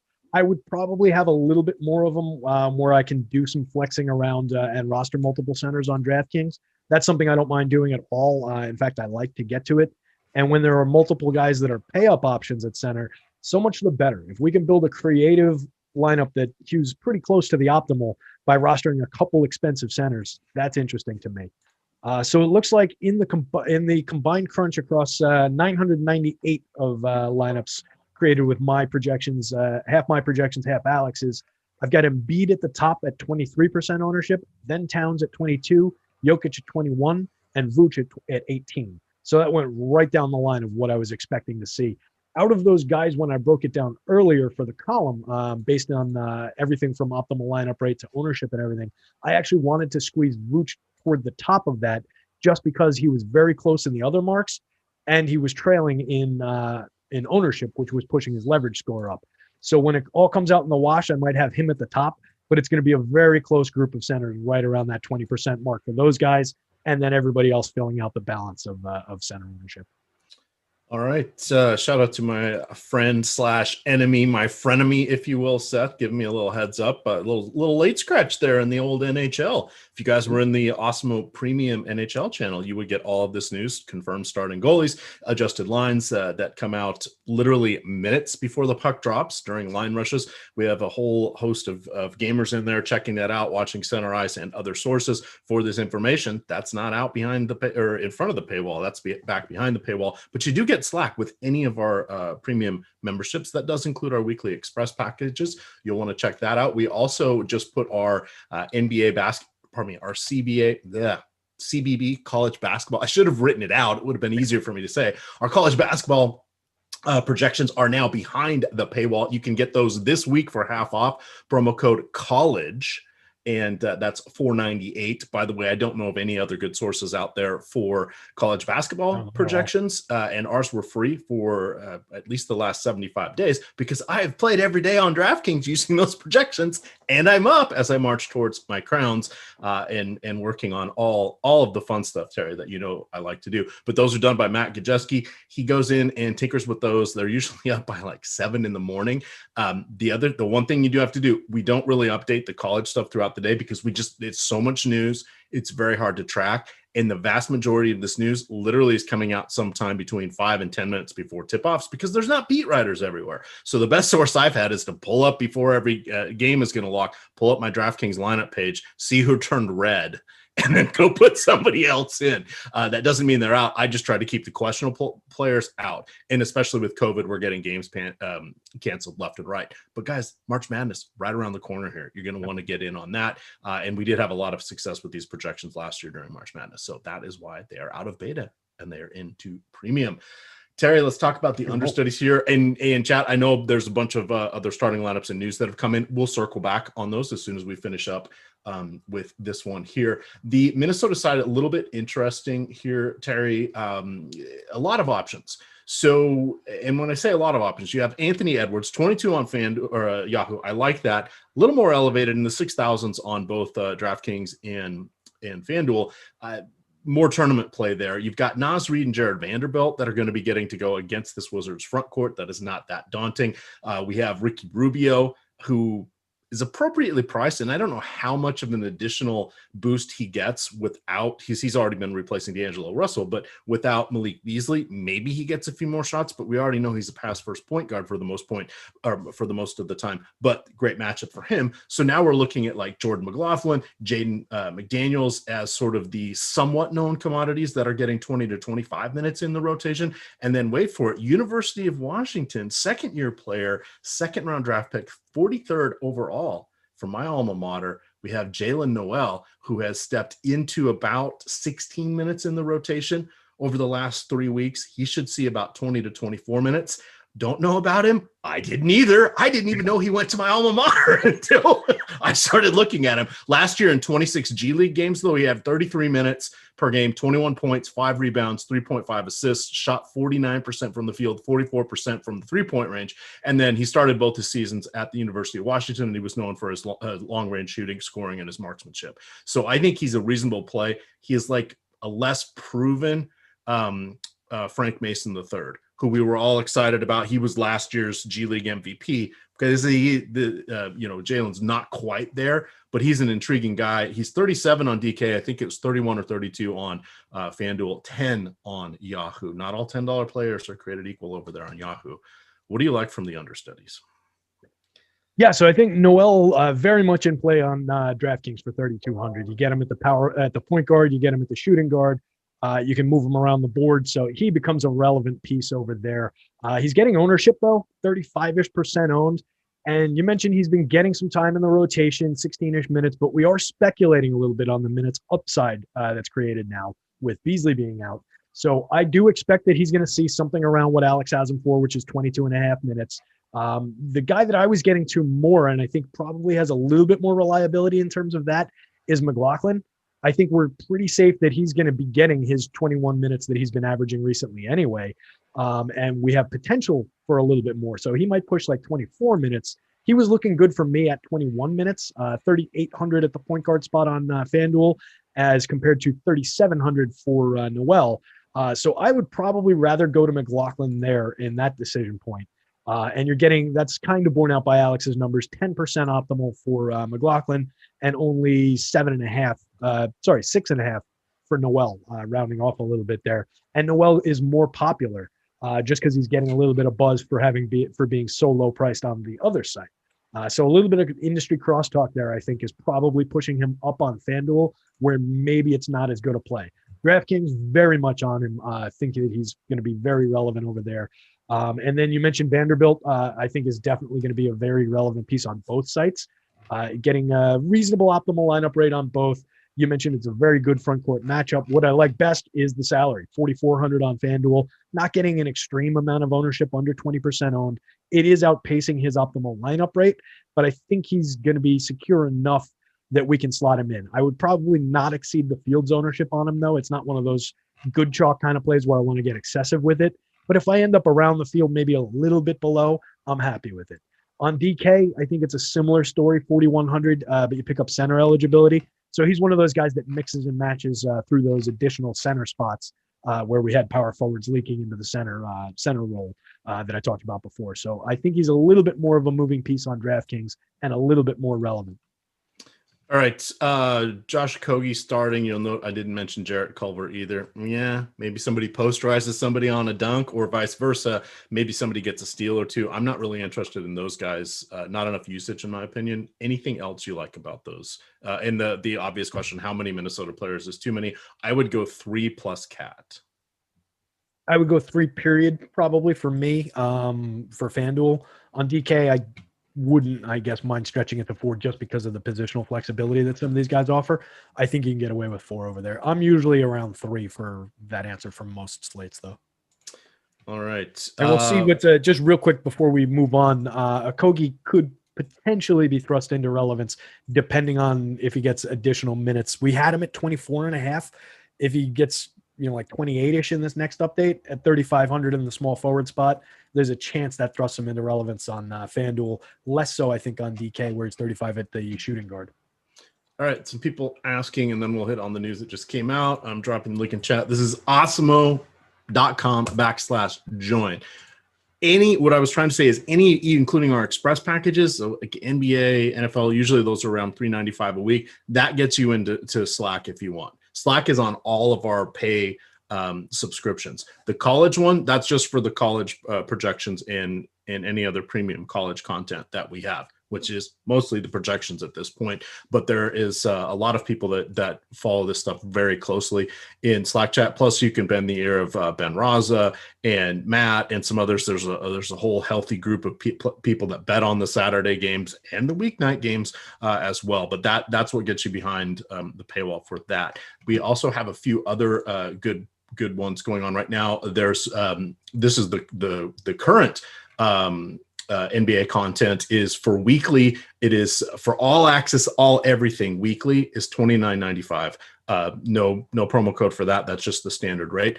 NBA only, which gets you, the player projections, the ownership, all the good stuff, the boom bust tool, all of that starts at $16.95 per week. No promo code. That's just the regular rate. But those are the best ways to get in. Pop in, check it out, see what's going on, and have some fun with that. Just remember that everything does come with the Slack on that one. All right. Let's see. We hit on those guys. Okay. So the starting news, let me get up to my notifications. While you're looking for that, just a quick word on Slack. It's something that has come to my attention that not enough people out there are taking advantage of. Not enough of you guys are aware of. When you sign up at the site, make sure to sign up for Slack. Come into the community and join us. Even if you don't chat that much, you're not a big internet talker or anything like that.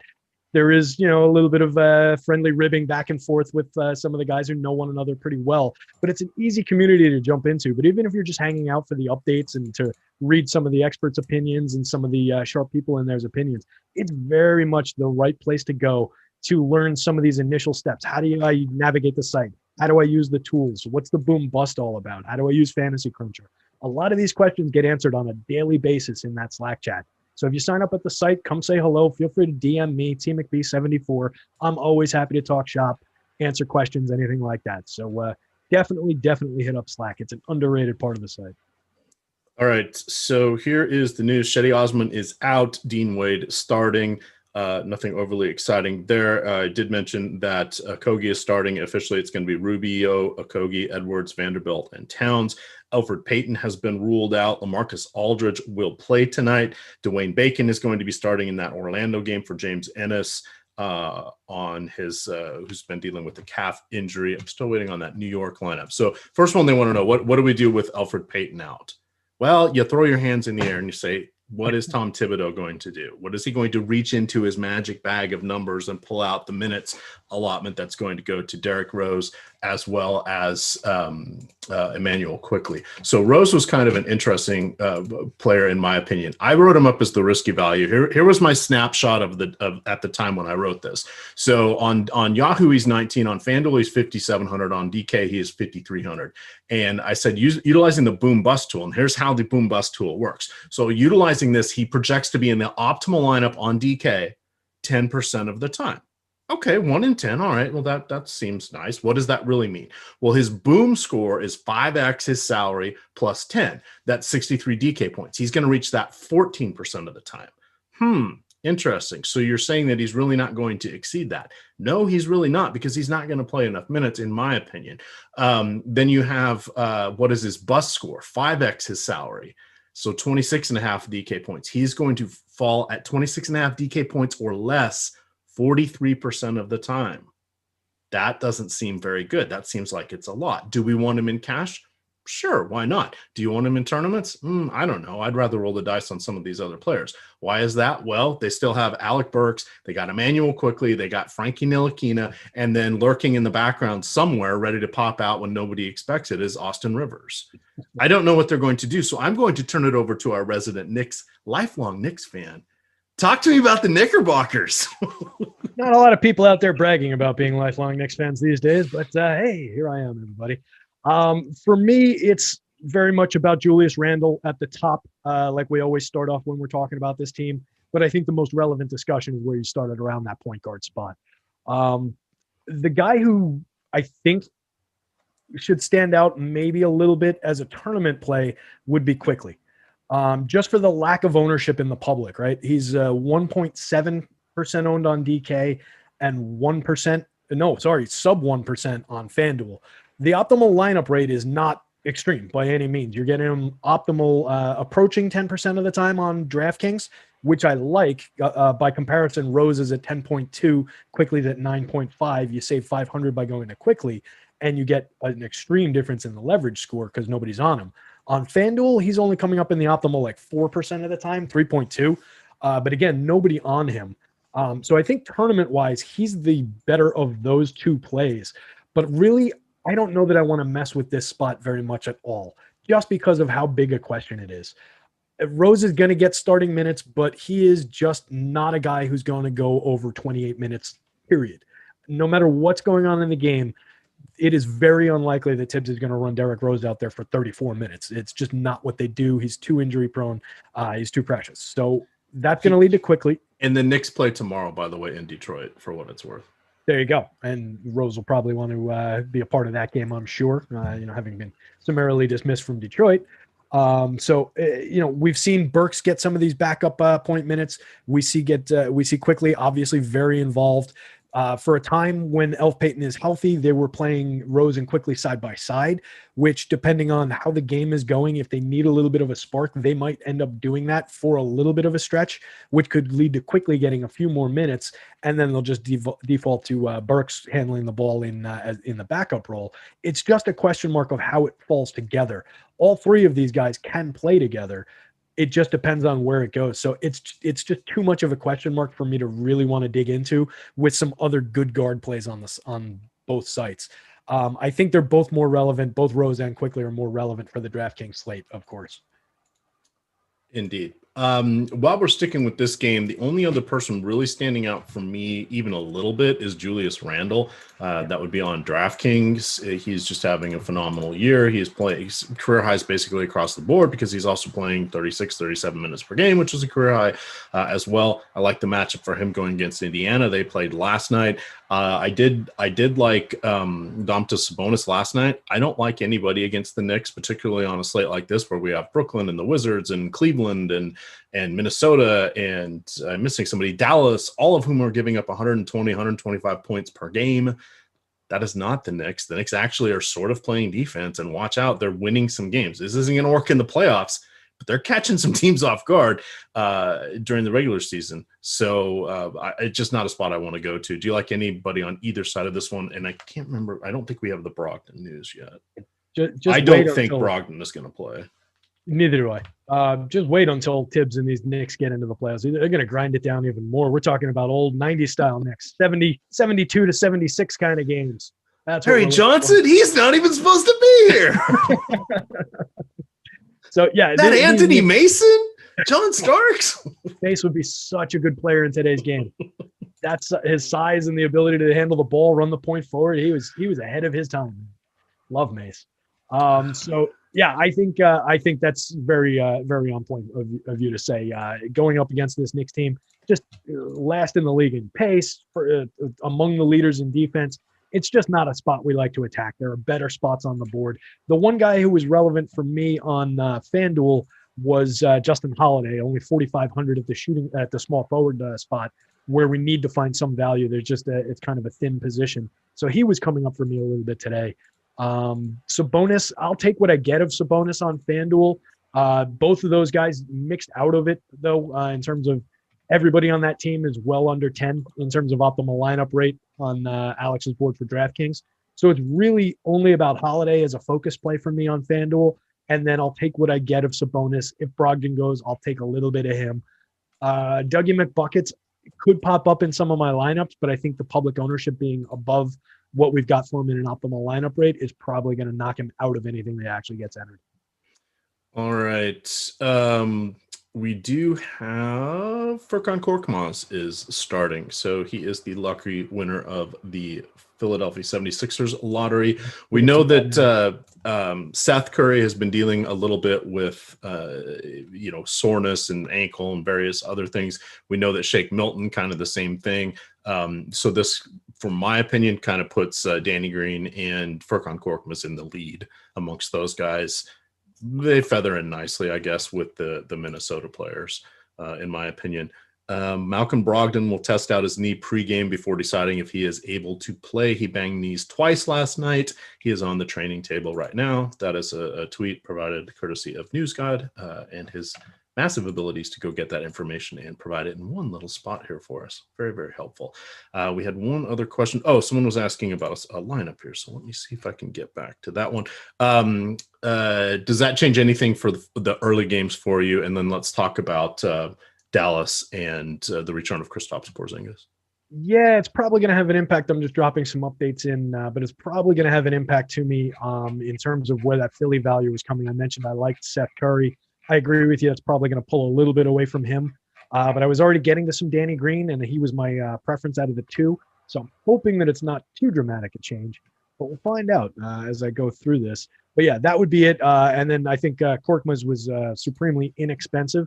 So that'll probably push him up as a value play, which is good because we needed a few more of those. I didn't love the idea of like exclusively getting to those Minnesota guys as values. So just get these updated in here. This guy over here as I talk through it. So I'm just trying to get these updated on my dashboard now, and we'll see where we land with some of this stuff. Do you like Westbrook or Towns better? On DK, I'm still going to give the slight edge to Westbrook for the double-double, triple-double bonus. Westbrook has a ton of turnovers. I'd lean towards Cat on those sides. It is the position limitation on FanDuel, but the turnovers really can bite you in the ass with Westbrook. Yeah, that would be the one differentiator. But I mean, yeah, I guess that's a DraftKings question because just across the board. Positions. Yeah, I mean, if you're wrestling with which one to put into the flex spot because you've got a ton of money to spend at the end of a DraftKings lineup, sure, I think that makes sense to go to Towns there. But my answer would probably be just roster them both on FanDuel and figure out a way to get there. Right. Plenty of value. You should be able to get to both of those guys. This will trend.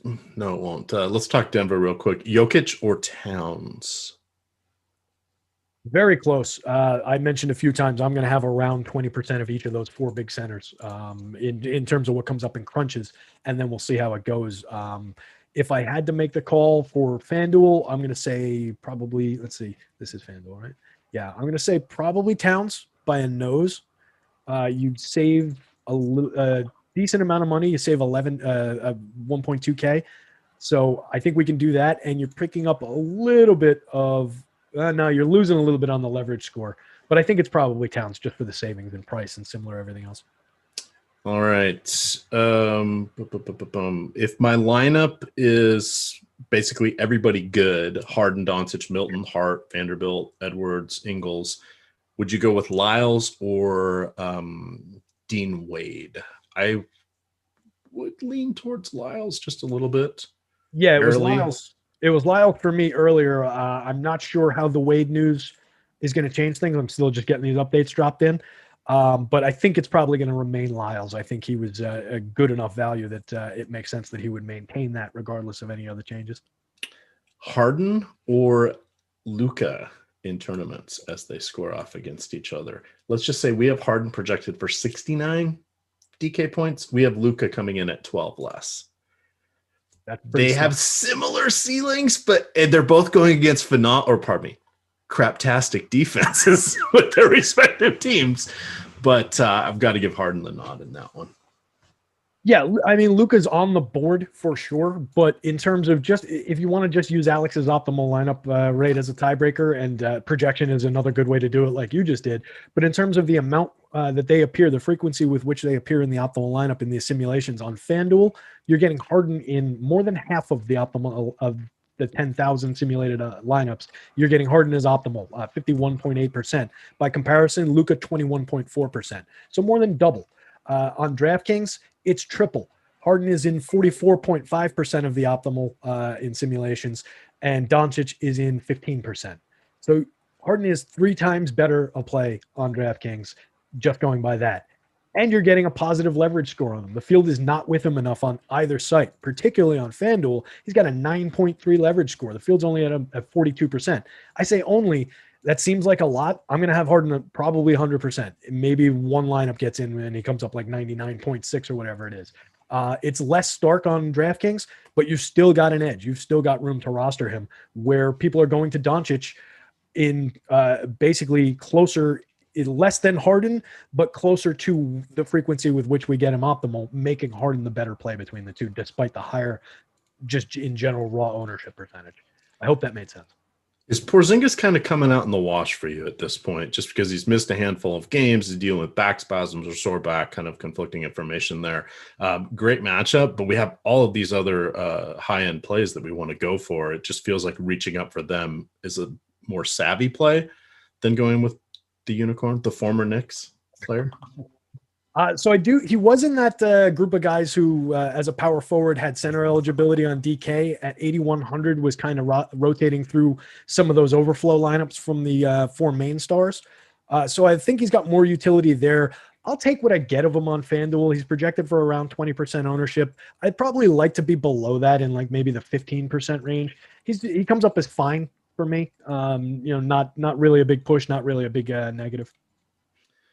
All right, I'm seeing more things pop up. We got 44 minutes to go. We'll stay on for like 44 minutes to go. Yeah. Oh, sorry. I did that a little backwards. 16 minutes. We'll give out the quick SuperDraft plays right after we hit lock on the main sites. We're not staying on for the extra half hour tonight, but we'll give you another 5 minutes. They're not locking until 8. That'll give you time to maybe have a bite of dinner, see what's going on, wait for some of these 8 o'clock starting lineups, and then you can jump in on what I suspect will be some actual honest to goodness overlay tonight, because I think other people are going to be distracted on a Saturday night. So you'll definitely want to check that out. That's over at superdraft.io. They utilize the multiplier system there. No salaries, but each player is assigned a multiplier. So if you're someone like James Harden, you have a multiplier of 1 because you're really, really good. If you're someone like, I don't know, Emmanuel Quickly, I'm pulling this out of thin air, you probably have like a 1.7 multiplier because you are not seeing as many minutes. And what they're trying to do is equalize the projections to get everybody within around 10% of each other. And then you go figure out what happens with matchups, with changing rotations, with injuries, etc. It's a whole new world out there. It's a new puzzle to solve, and not many people are there on it. Their scoring system is FanDuel and DraftKings put those hands together on steroids. They have 3 points for steals and blocks. They have double-double and triple-double bonuses, and then you get the multiplier on top of all of that. So it's pinball scoring at its finest. Check it out. Use the promo code Awesemo21 to get a $50 deposit match on your first deposit of $50. And it looks like Mr. Harden stands out on those projections because he actually has a 1.05 multiplier today because they were expecting Kyrie to be in. So you get a little juice on Harden today over there. That 5% does sound exciting. All right. Then why am I blanking on who's playing? I've got NHL up. That's why I can't. I'm looking at Dallas, and I'm like, Dallas is not playing. They're playing Brooklyn. Why am I seeing this other matchup here? Why is that happening? Talk a little bit about Denver, maybe some Jamal Murray, some Nikola Jokic, etc. here while I recalibrate my guess. So I mean, Jokic has been one of the prime center plays all along for the day. Not much has changed there in terms of news. He's a very prime play on both sites. You're paying through the nose to get to him, but he compares favorably to all the other center plays. He is, in terms of the salary-based stuff, so like boom score probability and optimal lineup rate, he comes down slightly by comparison, but we're talking about like 2 or 3 percentage points by which he trails the other guys. And in both cases, on both sites, you're getting positive leverage on him. I have no issues paying up to Jokic as much as possible. I think the other prime plays on both sites are less Jamal Murray and more Michael Porter and Will Barton. I think you can pick up some good value. Porter's salaries come up, so he ranks out more as kind of that fine territory. If you get to him, fine. If not, that's all right. But I think he's one of the better small forward upside plays in general on FanDuel, just a flat position. And then you do get a good amount of leverage out of going to Will Barton instead, where you're picking up a good amount of savings and a lot of leverage for a guy who we've seen do it in the past and has reasonable projections, reasonable upside numbers. But what I like best is the field is just not there. So we can outstrip the field with ease. It would be simple to double or triple up the field on Barton. I probably wouldn't go 3x on FanDuel where he's 11% owned, but 3x on DK where he's only 2% owned. Pretty interesting. 7.3% optimal. So it's not a tremendous amount of the optimal lineups, but I think he's a tournament play over there for 5,200. I like him better for 47 on FanDuel as a small forward. All right. How much of a bump does Joe Harris get from Kyrie Irving being out? Not a ton, in my opinion. He's kind of nominally been playing power forward, I guess. I don't see a ton from him. He's just going to go out there and shoot. He doesn't really, and I'm not knocking him. He came from one of my rival high schools in my league where they have a student body freshman through senior year, 350 people, and he's in the NBA now. So he's phenomenal as an NBA player. Well, he scores and he hits threes at a well above average clip, but that's about all he's going to provide for us. So I don't think a ton goes to him. I would rather play probably Brown, I guess, over him personally, or maybe Jeff Green. Yeah, I think Brown would be the sharper play between those two, and probably where I would line up. It's just a matter. Harris isn't going to get like 15 additional shot attempts because of Kyrie being out. He might pick up, a couple, and if he knocks him down, then his score goes up. But he's a scoring dependent guy, a guy who needs that shot to drop, where Bruce Brown isn't like, a dominant like rebounder or assist guy, but he does a little bit more out on the court and should pick up some value from that. So I would probably lean toward Brown there. I might get to some Harris. He's not without value for me, but he's not one of the guys that was really vaulting into a ton of my lineups. Let's see. So finishing up Denver and OKC, I just want to mention Millsap, Green, they're out. We don't know what's going on with PJ Dozier. He might come back after missing 15 games, literally 1 full month with a hamstring injury. I would see him maybe coming in for 20 minutes. If he ends up being out, I think we look to Monte Morris. I think Facundo Campazzo, hopefully I'm saying that correctly. Nice. He is probably the one that loses the most minutes. See him going down to around 12 if PJ Dozier comes back. That's just kind of my guess how it shakes out. The other injuries we didn't mention, New Orleans, we haven't talked about them a ton, but JJ Redick unlikely to play tonight with a hamstring injury. Doesn't really move the needle for us. I think RynPak said it well. We have not Porzingis. I'm blanking on his name. Zion Williamson, the man who always gets 40 fantasy points and has been getting over 50 recently. He's averaging almost 4 assists per game. That's a new wrinkle that we're getting to see from him. His rebounding is still kind of but he's going against Brandon Ingram on his own team. He's going against Steven Adams on his own team. He'll get there. He is just phenomenally a good offensive player, and this is a good matchup for him going against San Antonio. Derek White, Devin Vassell, Keldon Johnson, Quandre Witherspoon, all still out. LaMarcus Aldridge will play. DeMar DeRozan returning. He had missed a couple games for personal reasons. His father had passed away, so he's expected to come back into the lineup. And then the other game we didn't hit on, Utah and Orlando. Yeah, play it on the late slate. Mike Conley's out for rest. We mentioned James Ennis is out. Bacon is starting for him. I think that hits the main stuff here. Oh, and I'm scrambling because there's only 10 minutes left, but I just dropped $1 head-to-heads there on the DK lineup username, or the lobby username EMac. Come get them, because I can't guarantee I will be putting in a lineup that includes the 7 o'clock games. Team free money. My gift to you guys. All right. What else is kind of standing out for you on this one tonight? I mean, obviously we're going stars and scrubs. We're always going stars and scrubs these days. Who is, if you weren't, and you already said you're going to play almost 99% of Harden, if you weren't going to go with him, how would you pivot away from it? Is it even worthwhile at this point? Yes, everybody can fail. Weird stuff can happen. But with him projected for 70 points, is it worth even going away from that? Yeah, I mean, that's basically what my process is telling me. Is it an IQ test? Are you testing everybody else? And you know the answer. I do. Yeah. So look, that's what the process is pushing, right? It is saying that this is most likely going to be our best answer at that spot. After going through the sort and everything on that last crunch that I ran, which may end up being the last one. We'll see how this one goes. He was coming up 98.67 out of 150 lineups, 98.67%. So I was getting to quite a bit of James Harden, and there's really not a good viable direct pivot alternative. The next highest owned shooting guard I have is Jordan Clarkson, who is not a direct pivot off of Harden. After that, it's Joey Ingles. We didn't talk about either of those guys. I think there's opportunity galore for the two of them with Conley being out, and they both jumped up in all my numbers across the board. So I'll have a fair swath of those guys. But just to put it in terms of what the numbers look like, Harden 98.67. Each of those guys, Clarkson was 28% in that one, and Ingles was 26%. All the other shooting guard ownership is distributed below that. You could argue some DDR, DeMar DeRozan coming back, but a little bit of a question mark around, maybe he's just going to not get a full amount of run based on having been out for a little bit. You could definitely get to Bradley Beal. We talked about him, but he's going up with Russ in that lineup as well. They play well together. But for the money, Harden comes up optimal just so much more. I talked about it. Double everybody else on FanDuel, triple everybody else on DK, or most of the other options on DK. So it's just really all about Harden for me. Beal from my FanDuel lineups, 5.3% of the time. Interesting. How much of a game stack are you looking at for this first game, or for the Washington Timberwolves?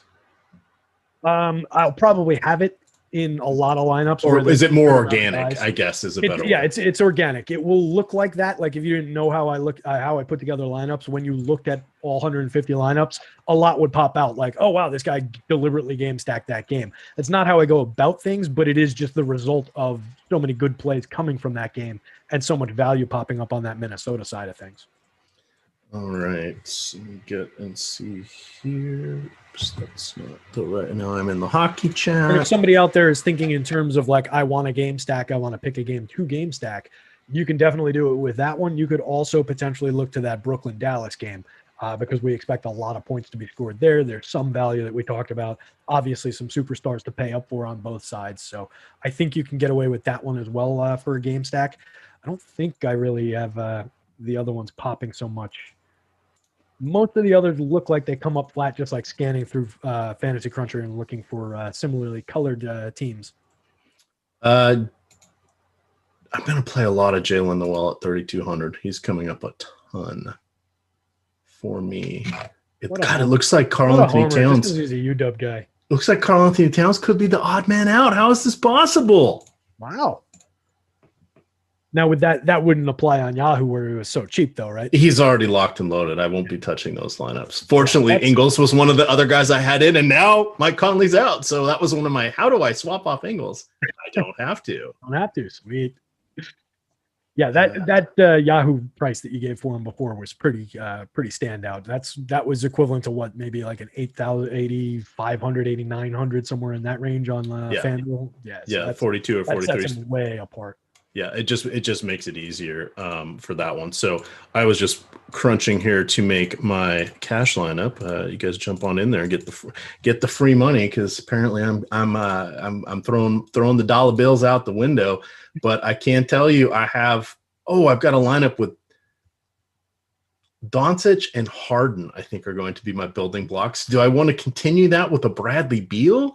Do I go with Jokic? Do I work in Westbrook? I think we lock in Westbrook and just see what happens here. That's too good too good to pass up. And I'm now going to just take whatever it gives me. Oh, looks like that's why Trey Lyles has been a question. Dylan Windler will be gracing my lineups with his presence. We're hitting those value guys hard. Yep. Furkan Korkmaz.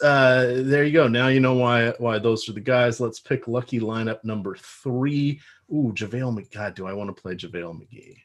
No, I do not. So we'll take lucky lineup number 2. And that's what you guys will be facing. So there we are.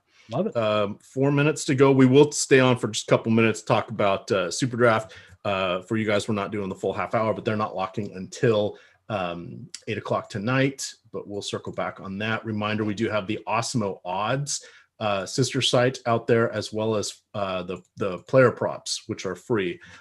Those come directly out of Alex's model. They go across all of the different sports books, and he tells us how we have a chance to make a little extra scratch in these situations. 4 minutes to go. Should I put in ownership or should I just go without ownership, Terry?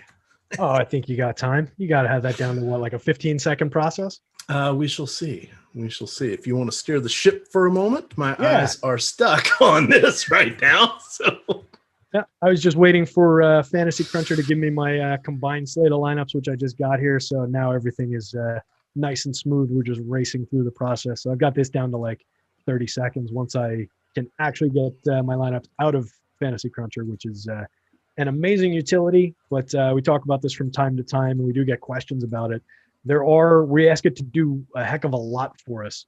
So sometimes there are little quirks and bugs that we do have to tolerate with FC, and the speed with which it can combine 2 different tabs full of 500 lineups is one of them. So that's where I get bogged down. When you saw me miss the deadline of the lock the other day, and have to make some scrambles late swapping wise. That was why.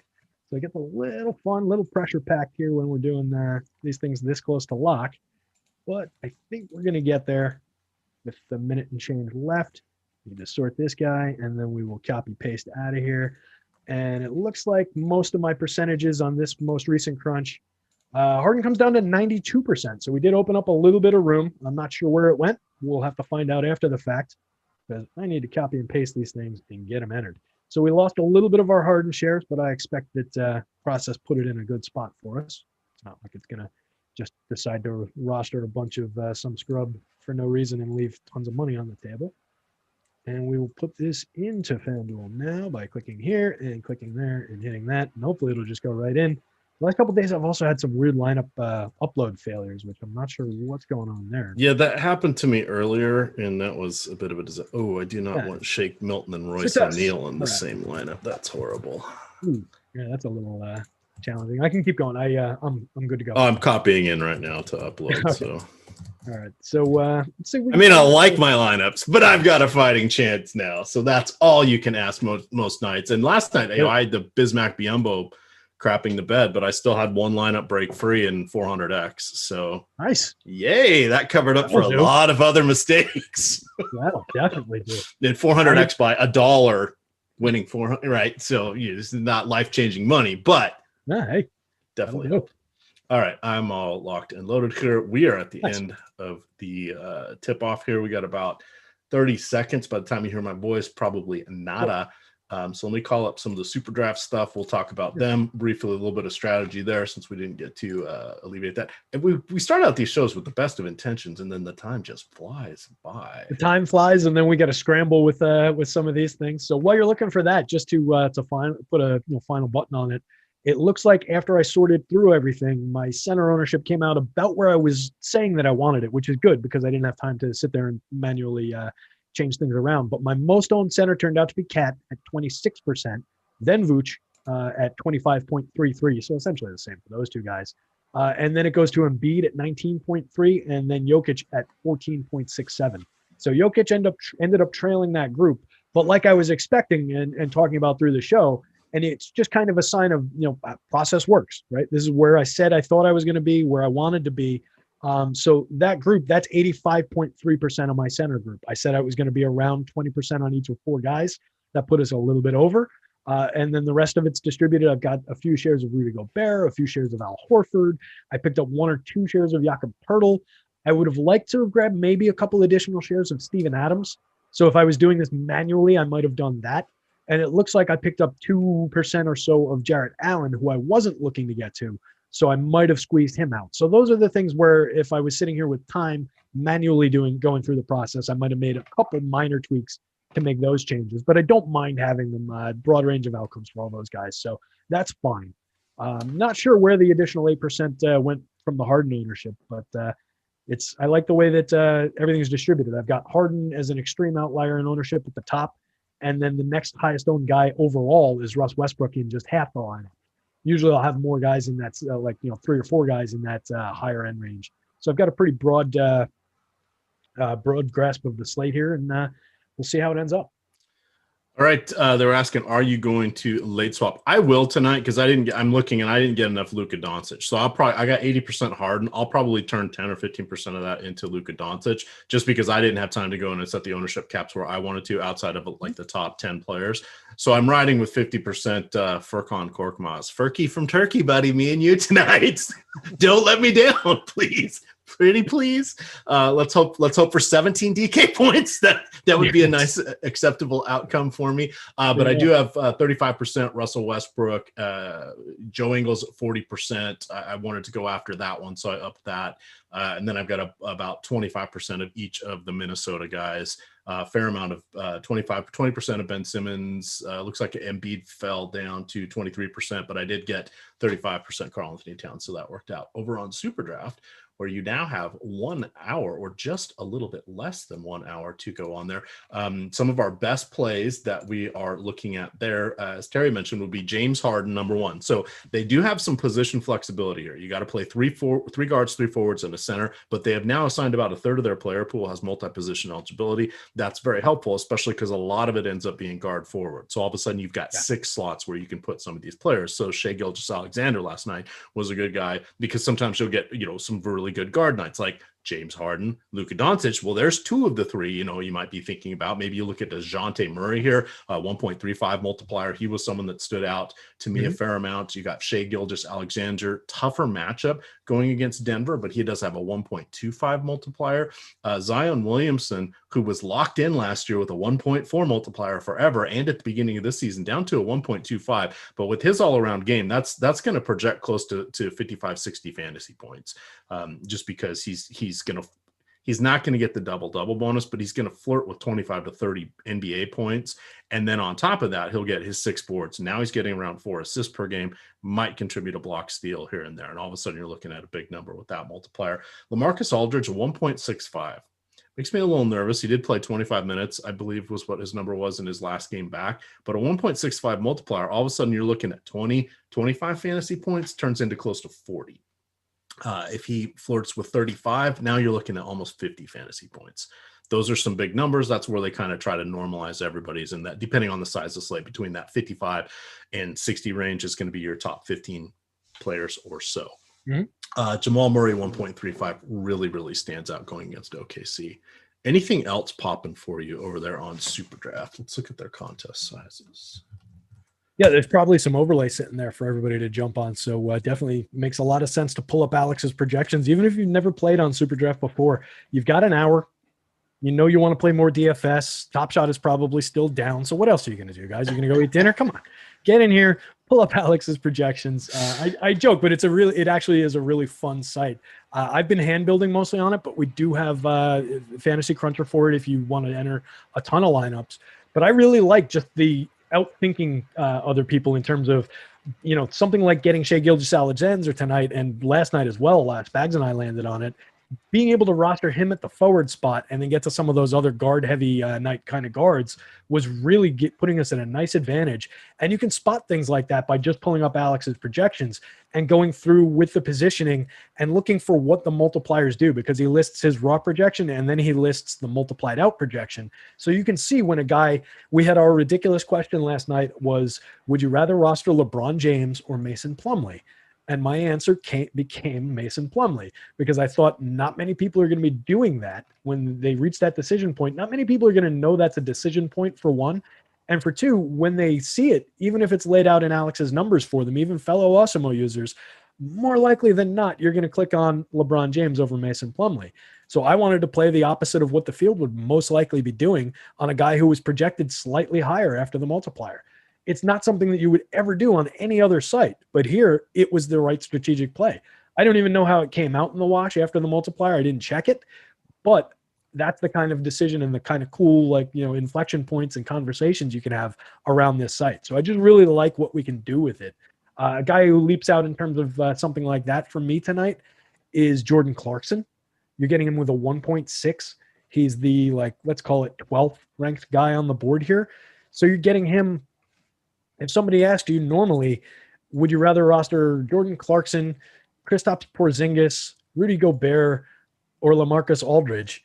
Well, all 4 of those other guys are going to be ahead of Jordan Clarkson on a lot of slates. On this one, he is the leader, and it's by more than a point over Porzingis after we multiply it out. He's trailing all those other guys by a wide margin in terms of his raw projection at 33.8. Next closest guy, I think, is Gobert at 39. So you're talking about a 6 raw point projection delta, but that closes really quickly with the difference in the multiplier. So it's just a cool way to do things. It takes a different tack than the salary cap based one. Yeah, you can play whoever you want. You can just go down the line and say, oh, I want Harden, I want Jokic, I want Doncic, I want, just go off the top. Do the Spalding Smales. I want a hot dog, no a hamburger. You'll get nothing and like it. But that's not necessarily the best way to build these lineups when you go about it. So using Alex's projections is a great tool for this, and not a lot of other people have that weapon in their bag. So definitely encourage everybody to jump in and give it a whirl.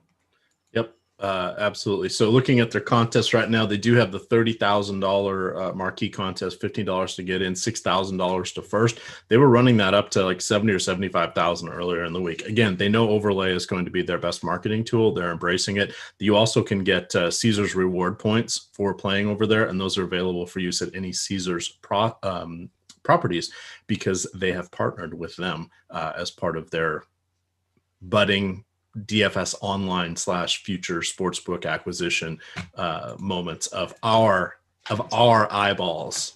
The world is our oyster. Someone was asking, are there any deals over there on SuperDraft? Yes, there are. Use the promo code Awesemo21. That's Awesemo21. If you put in $50, they will immediately add $50 of super cash onto your deposit. That will come out of your account first. You just have to play through it once and it's yours. So is it 20? I think. Didn't it go back to 20? Oh, did it go back to 20? I think the 50 was a one day only. I think. Let me double check. Not 100% sure. I think I remember hearing that the other day when we promoted that one. But regardless, guys, it's free money. All right, use the code, take the free money. It still is 50. Hey, all right, there we go. I think you were thinking potentially of tomorrow night's sponsor, but we'll talk about that tomorrow. Possibly. All right, gamers. With that, we're gonna get on out of here. If you're in premium Slack chat, well, come hang out with us.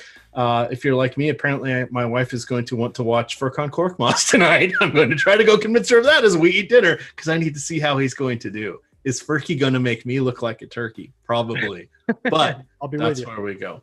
All right, you can follow Terry on Twitter at DigitalB21. I am at EMac DFS. It is Awesemo_COM, where you're 200 followers away from 30,000. When we get to 30,000, we are giving away 30 one-week packages of all access to the good stuff. With that, gamers, good luck.